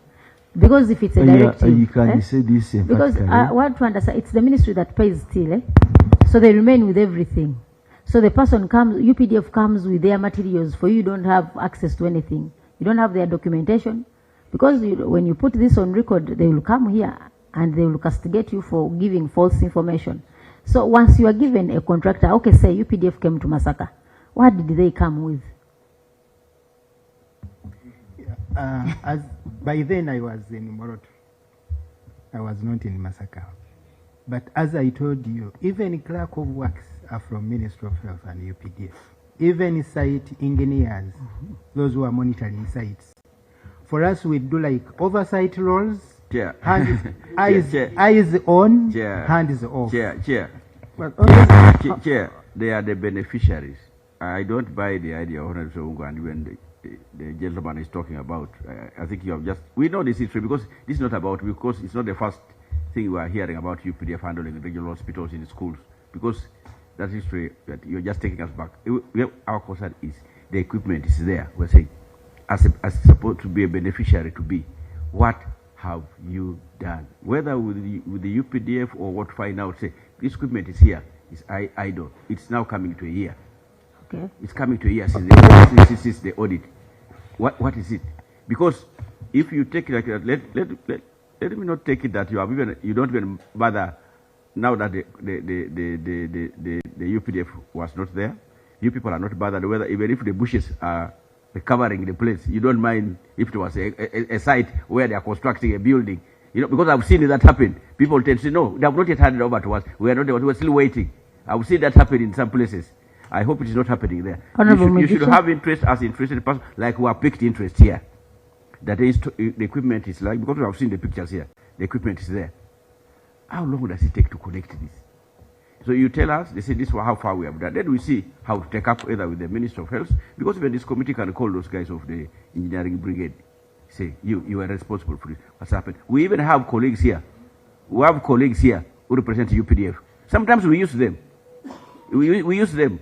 It may not be in the open, but we tell them that you people, you have been crying for this work. Honorable Mujisha? Yeah.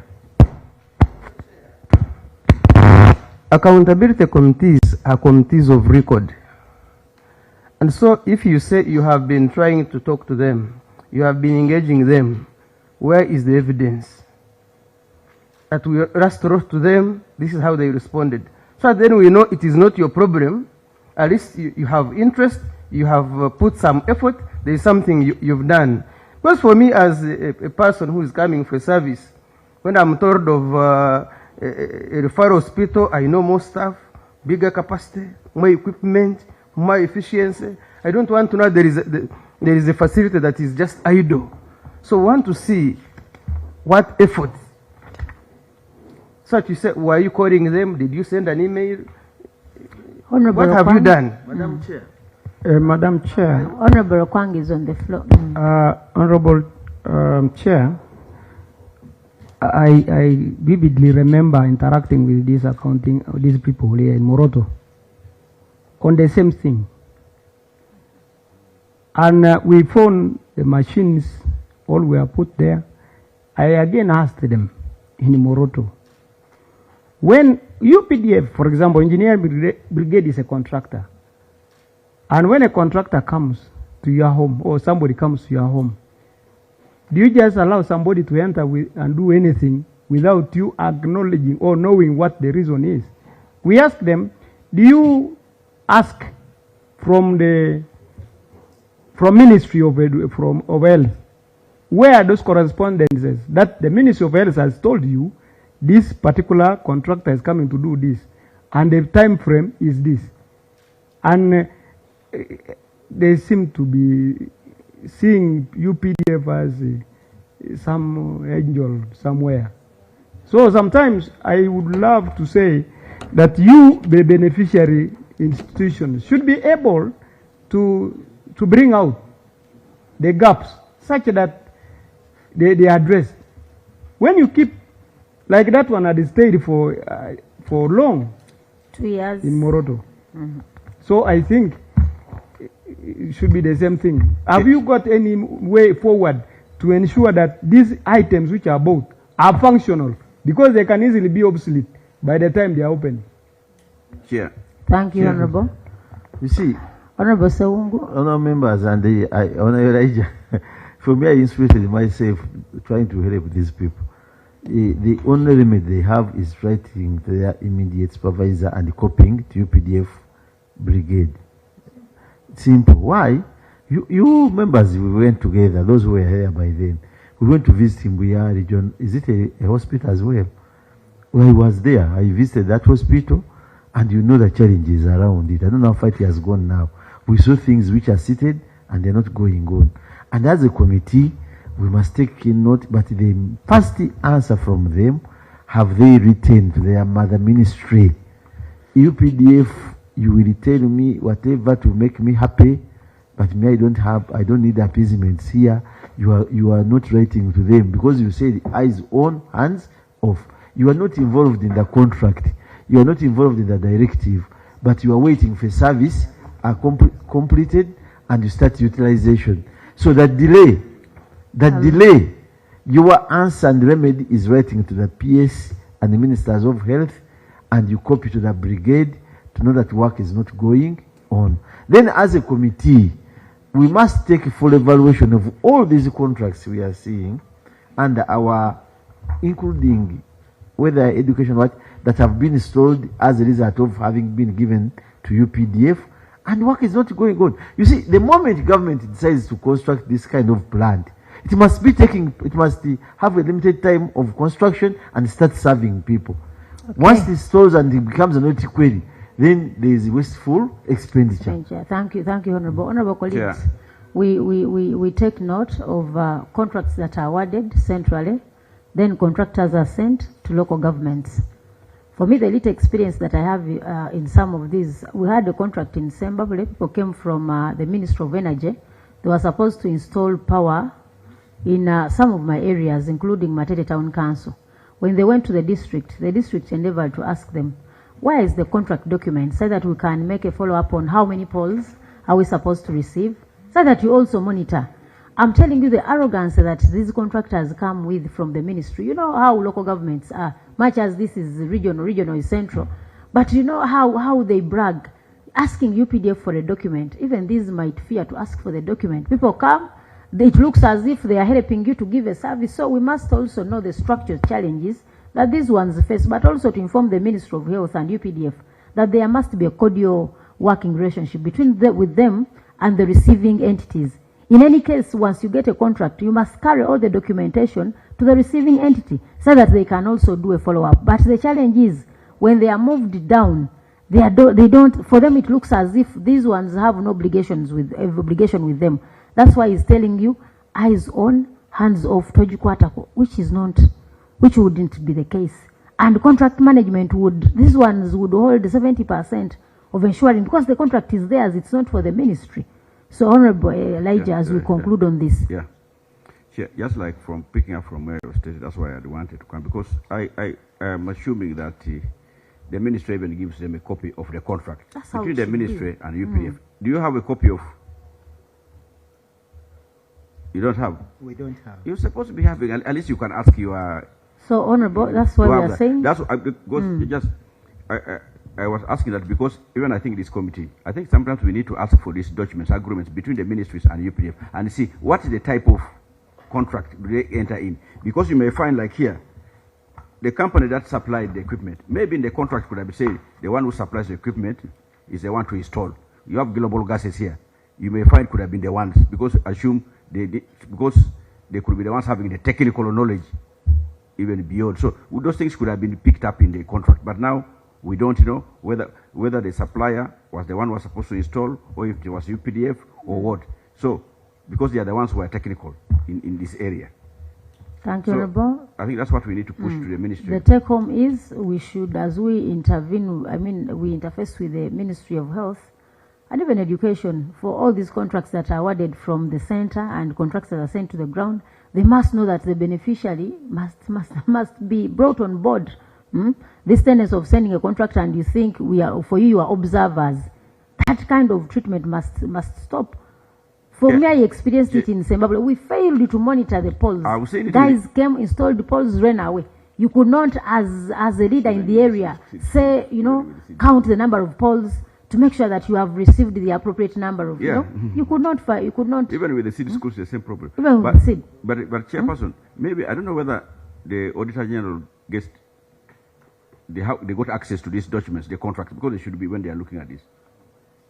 Auditor General, I'm assuming that when you are looking at this work, you get copies of these contracts between. For me, I think the auditor general, the auditor who audited these entities, they have a workshop, and they are not here, so you cannot tell the liaison person, the liaison officer. So we shall follow it up. But that is a take home. We need to ensure that there is a good working relationship between the receiving entities and the ministry. And they should not act as if, that bossism in offer of services. We are colleagues in these things. When we are part of service, we all have a duty to play our part. The way you come to Parliament for us, ours is oversight and ensuring that out of the funds that you are allocated, you can give quality services to our people. Honorable colleagues, I beg that we conclude with Masaka Regional Referral. As they have... There was an aspect of saying the personnel to operate equipment. I think we are going to check them by their responses. It's a matter of mentioning them because the issue of the ambulances, you have no personnel, and this cuts across all the entities. And who is responsible for that? Beyond record. It's the Emergency Medical Services, which is in charge of operations of this ambulance, but also we supervise these ambulances because they belong to us. And Chair, the good thing is we now have the structure for ambulance technicians in our structure. Thank you. Chair. Yes, Honorable. Chair, I need some small clarity on the NTR. Do you correct NTR? You do? Yes. What do you do with it?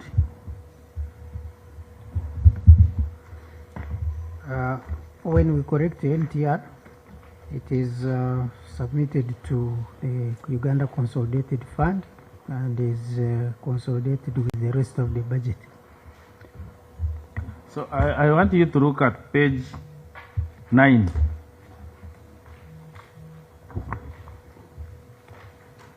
Are you there? Page 9 of the accounts.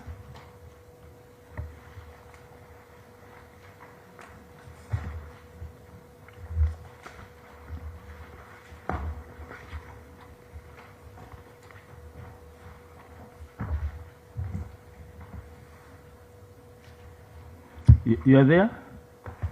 Yes, Honorable. You corrected NTR of 586 million, right? Yeah. But you transferred 355 million.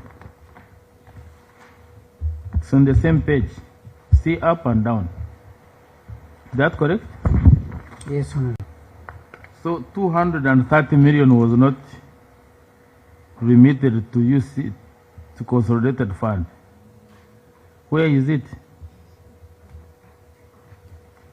As Arya explained, there are staff who are deployed on the private wing to operate that unit, and who are not paid directly from Ministry of Finance salaries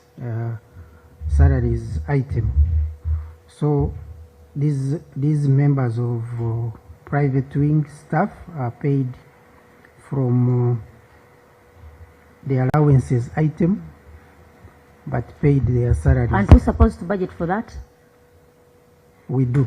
Because I believe as a government institution, any transactions that are done within that institution must be, all the funds you use must be appropriated and spent. It's a rule that funds collected cannot be spent at source.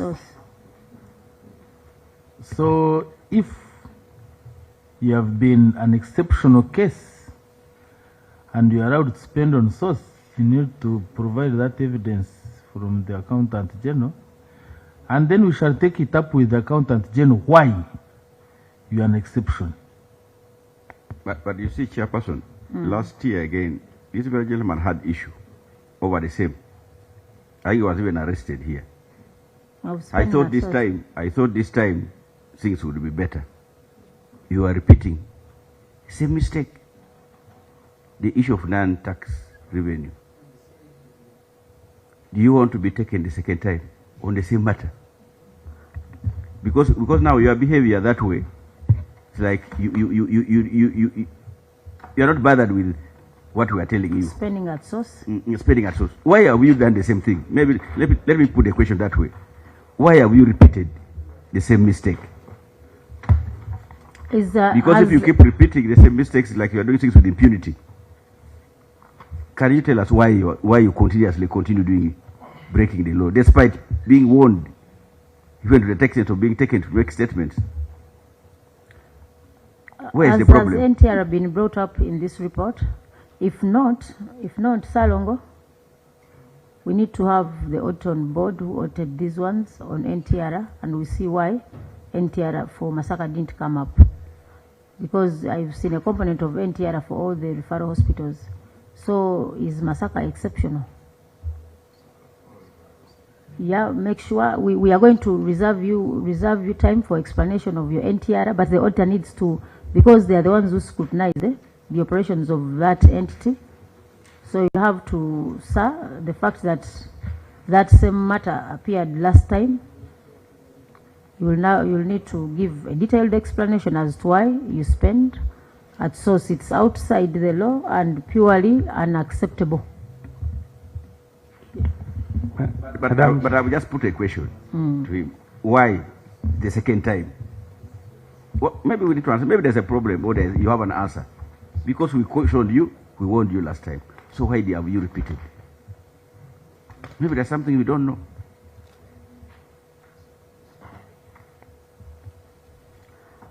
Maybe, Chair, I asked the question of a directive. Can we have that letter? It cannot be a directive, but I'm also wondering why the auditor did not bring out this. That's the other part. But on this one, because last year we were together here, and we handed him to police. Oh, the same matter. Of course, that's what now thinking that we shall not. Honorable colleagues, we shall not get it from here. The auditor can't be compromised. Let that be off record. Masaka Regional Referral Hospital, you are not exceptional, much as that is where I come from. That is not how Masaka behave. You see, that is our regional referral hospital, and it's in our interest to behave professionally. You see, so sir, the fact that the chair comes from Masaka, I will not compromise on the standards. But Sir Longo, tell the auditor to come on Monday to have the issue of Masaka completed. Honorable colleagues, we have Ginger Regional Referral Hospital with us. Chair, and I thank you for your time. Even you can't tell us why you repeatedly that. No, honorable colleague, statistically have this. You'll have a better answer, which is from who? But no, you are going to have the audit on board. Chair, because in future that the issue you have raised is for the auditor to respond for his part. But on this part, where we, Do you know, last year, this very committee. do you know why we are taking that direction? Because if a colleague had not been vigilant to see it, he wouldn't have seen it. No, we have seen. Maybe that's the reason they were doing No, it. They that thought is- we would not see. No, that is why we want to mitigate future losses on part of other entities. Honorable colleagues. Chair. Yes. Chair, just for the benefit of the accounting officer. Doctor has been a senior accounting officer across. You've been in many units, many referrals. You wouldn't wish also to see such irregularities continue. Yeah. What is it that has not enabled you to attract the financial institutions, the banks, to set up there? Now we even have payments that are done. Is it Momo? Is it what? Such that PDM is through Wendy. Yes, such that any payments within the entity, just tell the person 1 minute there they have paid, they have brought clearances, and they are able to move. Because these are funds directed to the consolidated fund. It should now be eyes on, hands what? Off. Literally, that is where we Now are. this is hands on, eyes Yes. on, hands off. Yes. So everything is on. Accounting officer, please respond as an experienced person in civil service. Please avoid such, but you can give a response. Then we. Chair, I think the issue was the budget was so low, but we already had people on contract. Is that okay? We had already had people. That on doesn't contract. warrant you to spend at It source. doesn't. Yes, I actually it is difficult to explain it that way. And then the good thing is what Honorable Angura has said is that URA has taken over that money. Our budget has been increased to 1.2 billion now, from 380 to 1.2 billion. That means spending at source will never occur. Number two, the collection is now totally by URA. Honorable Cooper, your fears, when we come here next financial year, there will be nothing to completely. Honorable I think, Ginger, I think Ginger it just Region. needs, it just needs now to get that breakdown, that difference. How was it spent? Yeah, where And was it on spent? what? A breakdown. Yeah. On Okay. what? But we are asking Not for, verbally like you're saying. No, we they are, don't we get are asking employed, for we a are not. breakdown on illegality, but no problem. Honorable colleagues, I thank you for your time. Masaka Regional Referral Hospital, you don't have to shame the chair. We shall take them by their response.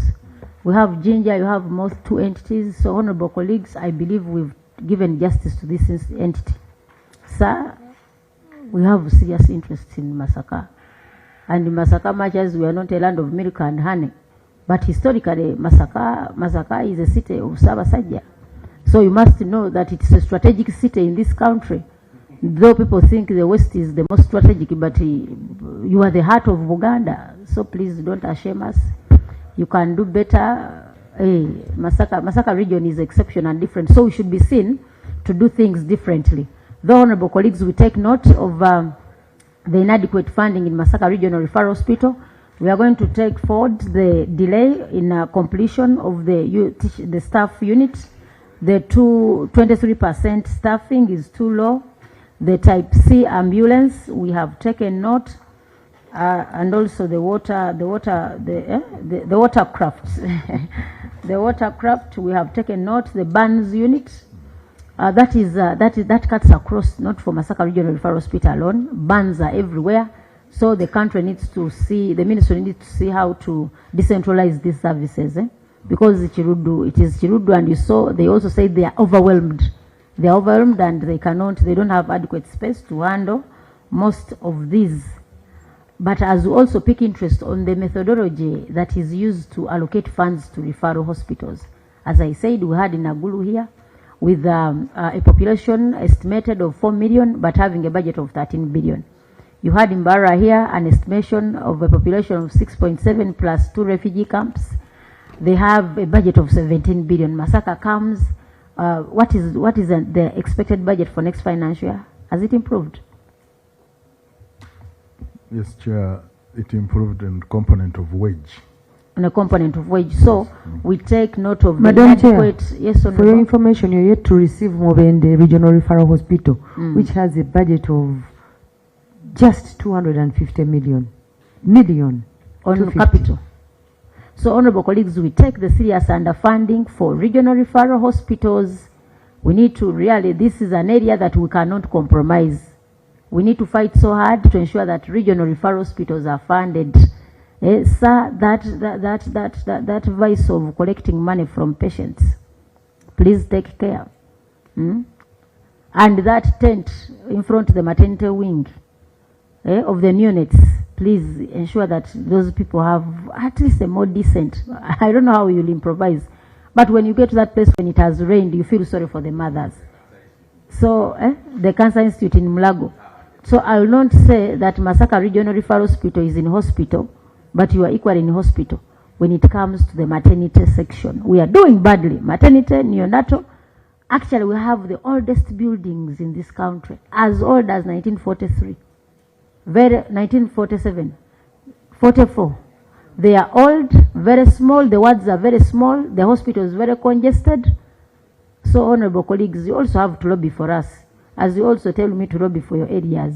Please, Honorable Grania, as we lobby for Mubende, kindly have a voice. Honorable Mwijushe, wherever you go, please have the heart of Wanamasaka. You know, we are the most privileged when it comes to Uganda, but when it comes to funding, we are the least privileged. So the fact that I'm the chair, I think before I leave the 11th Parliament, I also must have a score on ensuring that the regional referral hospitals across board, the budgets are enhanced, not Masaka alone. We must look at the critical areas that must be funded in the interest of having adequate medical attention when it comes to the public of Uganda. We use that road. Most of us have got accidents on that road before, so we need that hospital. It's not just about Masaka people. It's four of us. And Yokupa, you'll come and marry from that area. So please, honorable colleagues. What a pleasure. I'm coming. The Masaka, but you've been giving people lunch. I will not say because I come from that side. No. Max, please take them to the most executive place in this parliament to have lunch. Go and enjoy yourselves. We shall not give you where to sleep. So have lunch and drive back so that you can serve the country. Meeting, the vote, you will get a line. Park. Please, we want to thank you, the Masaka team, regional referral, for appearing before us. I did not have any conflict of interest in these people because it is in my interest for them to serve the community better. It is us who are harassed to ensure that you give better services to people of Masaka. Take greetings, tell them the chair is very well. The team sends them greetings. Yeah, you are in VIP today, much as you need to handle yourselves very well. Meeting is adjourned. We are yet to receive Jinja Regional Referral Hospital. And they're already here. I want to thank you for keeping the time. Go and have lunch, then get back to Masaka and serve the people. Thank you, colleagues.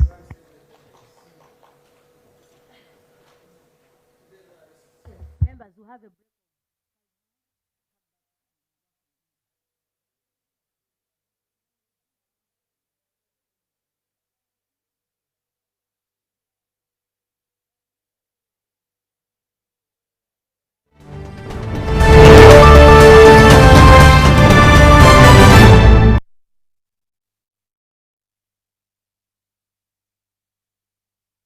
Exercise can't be sustained.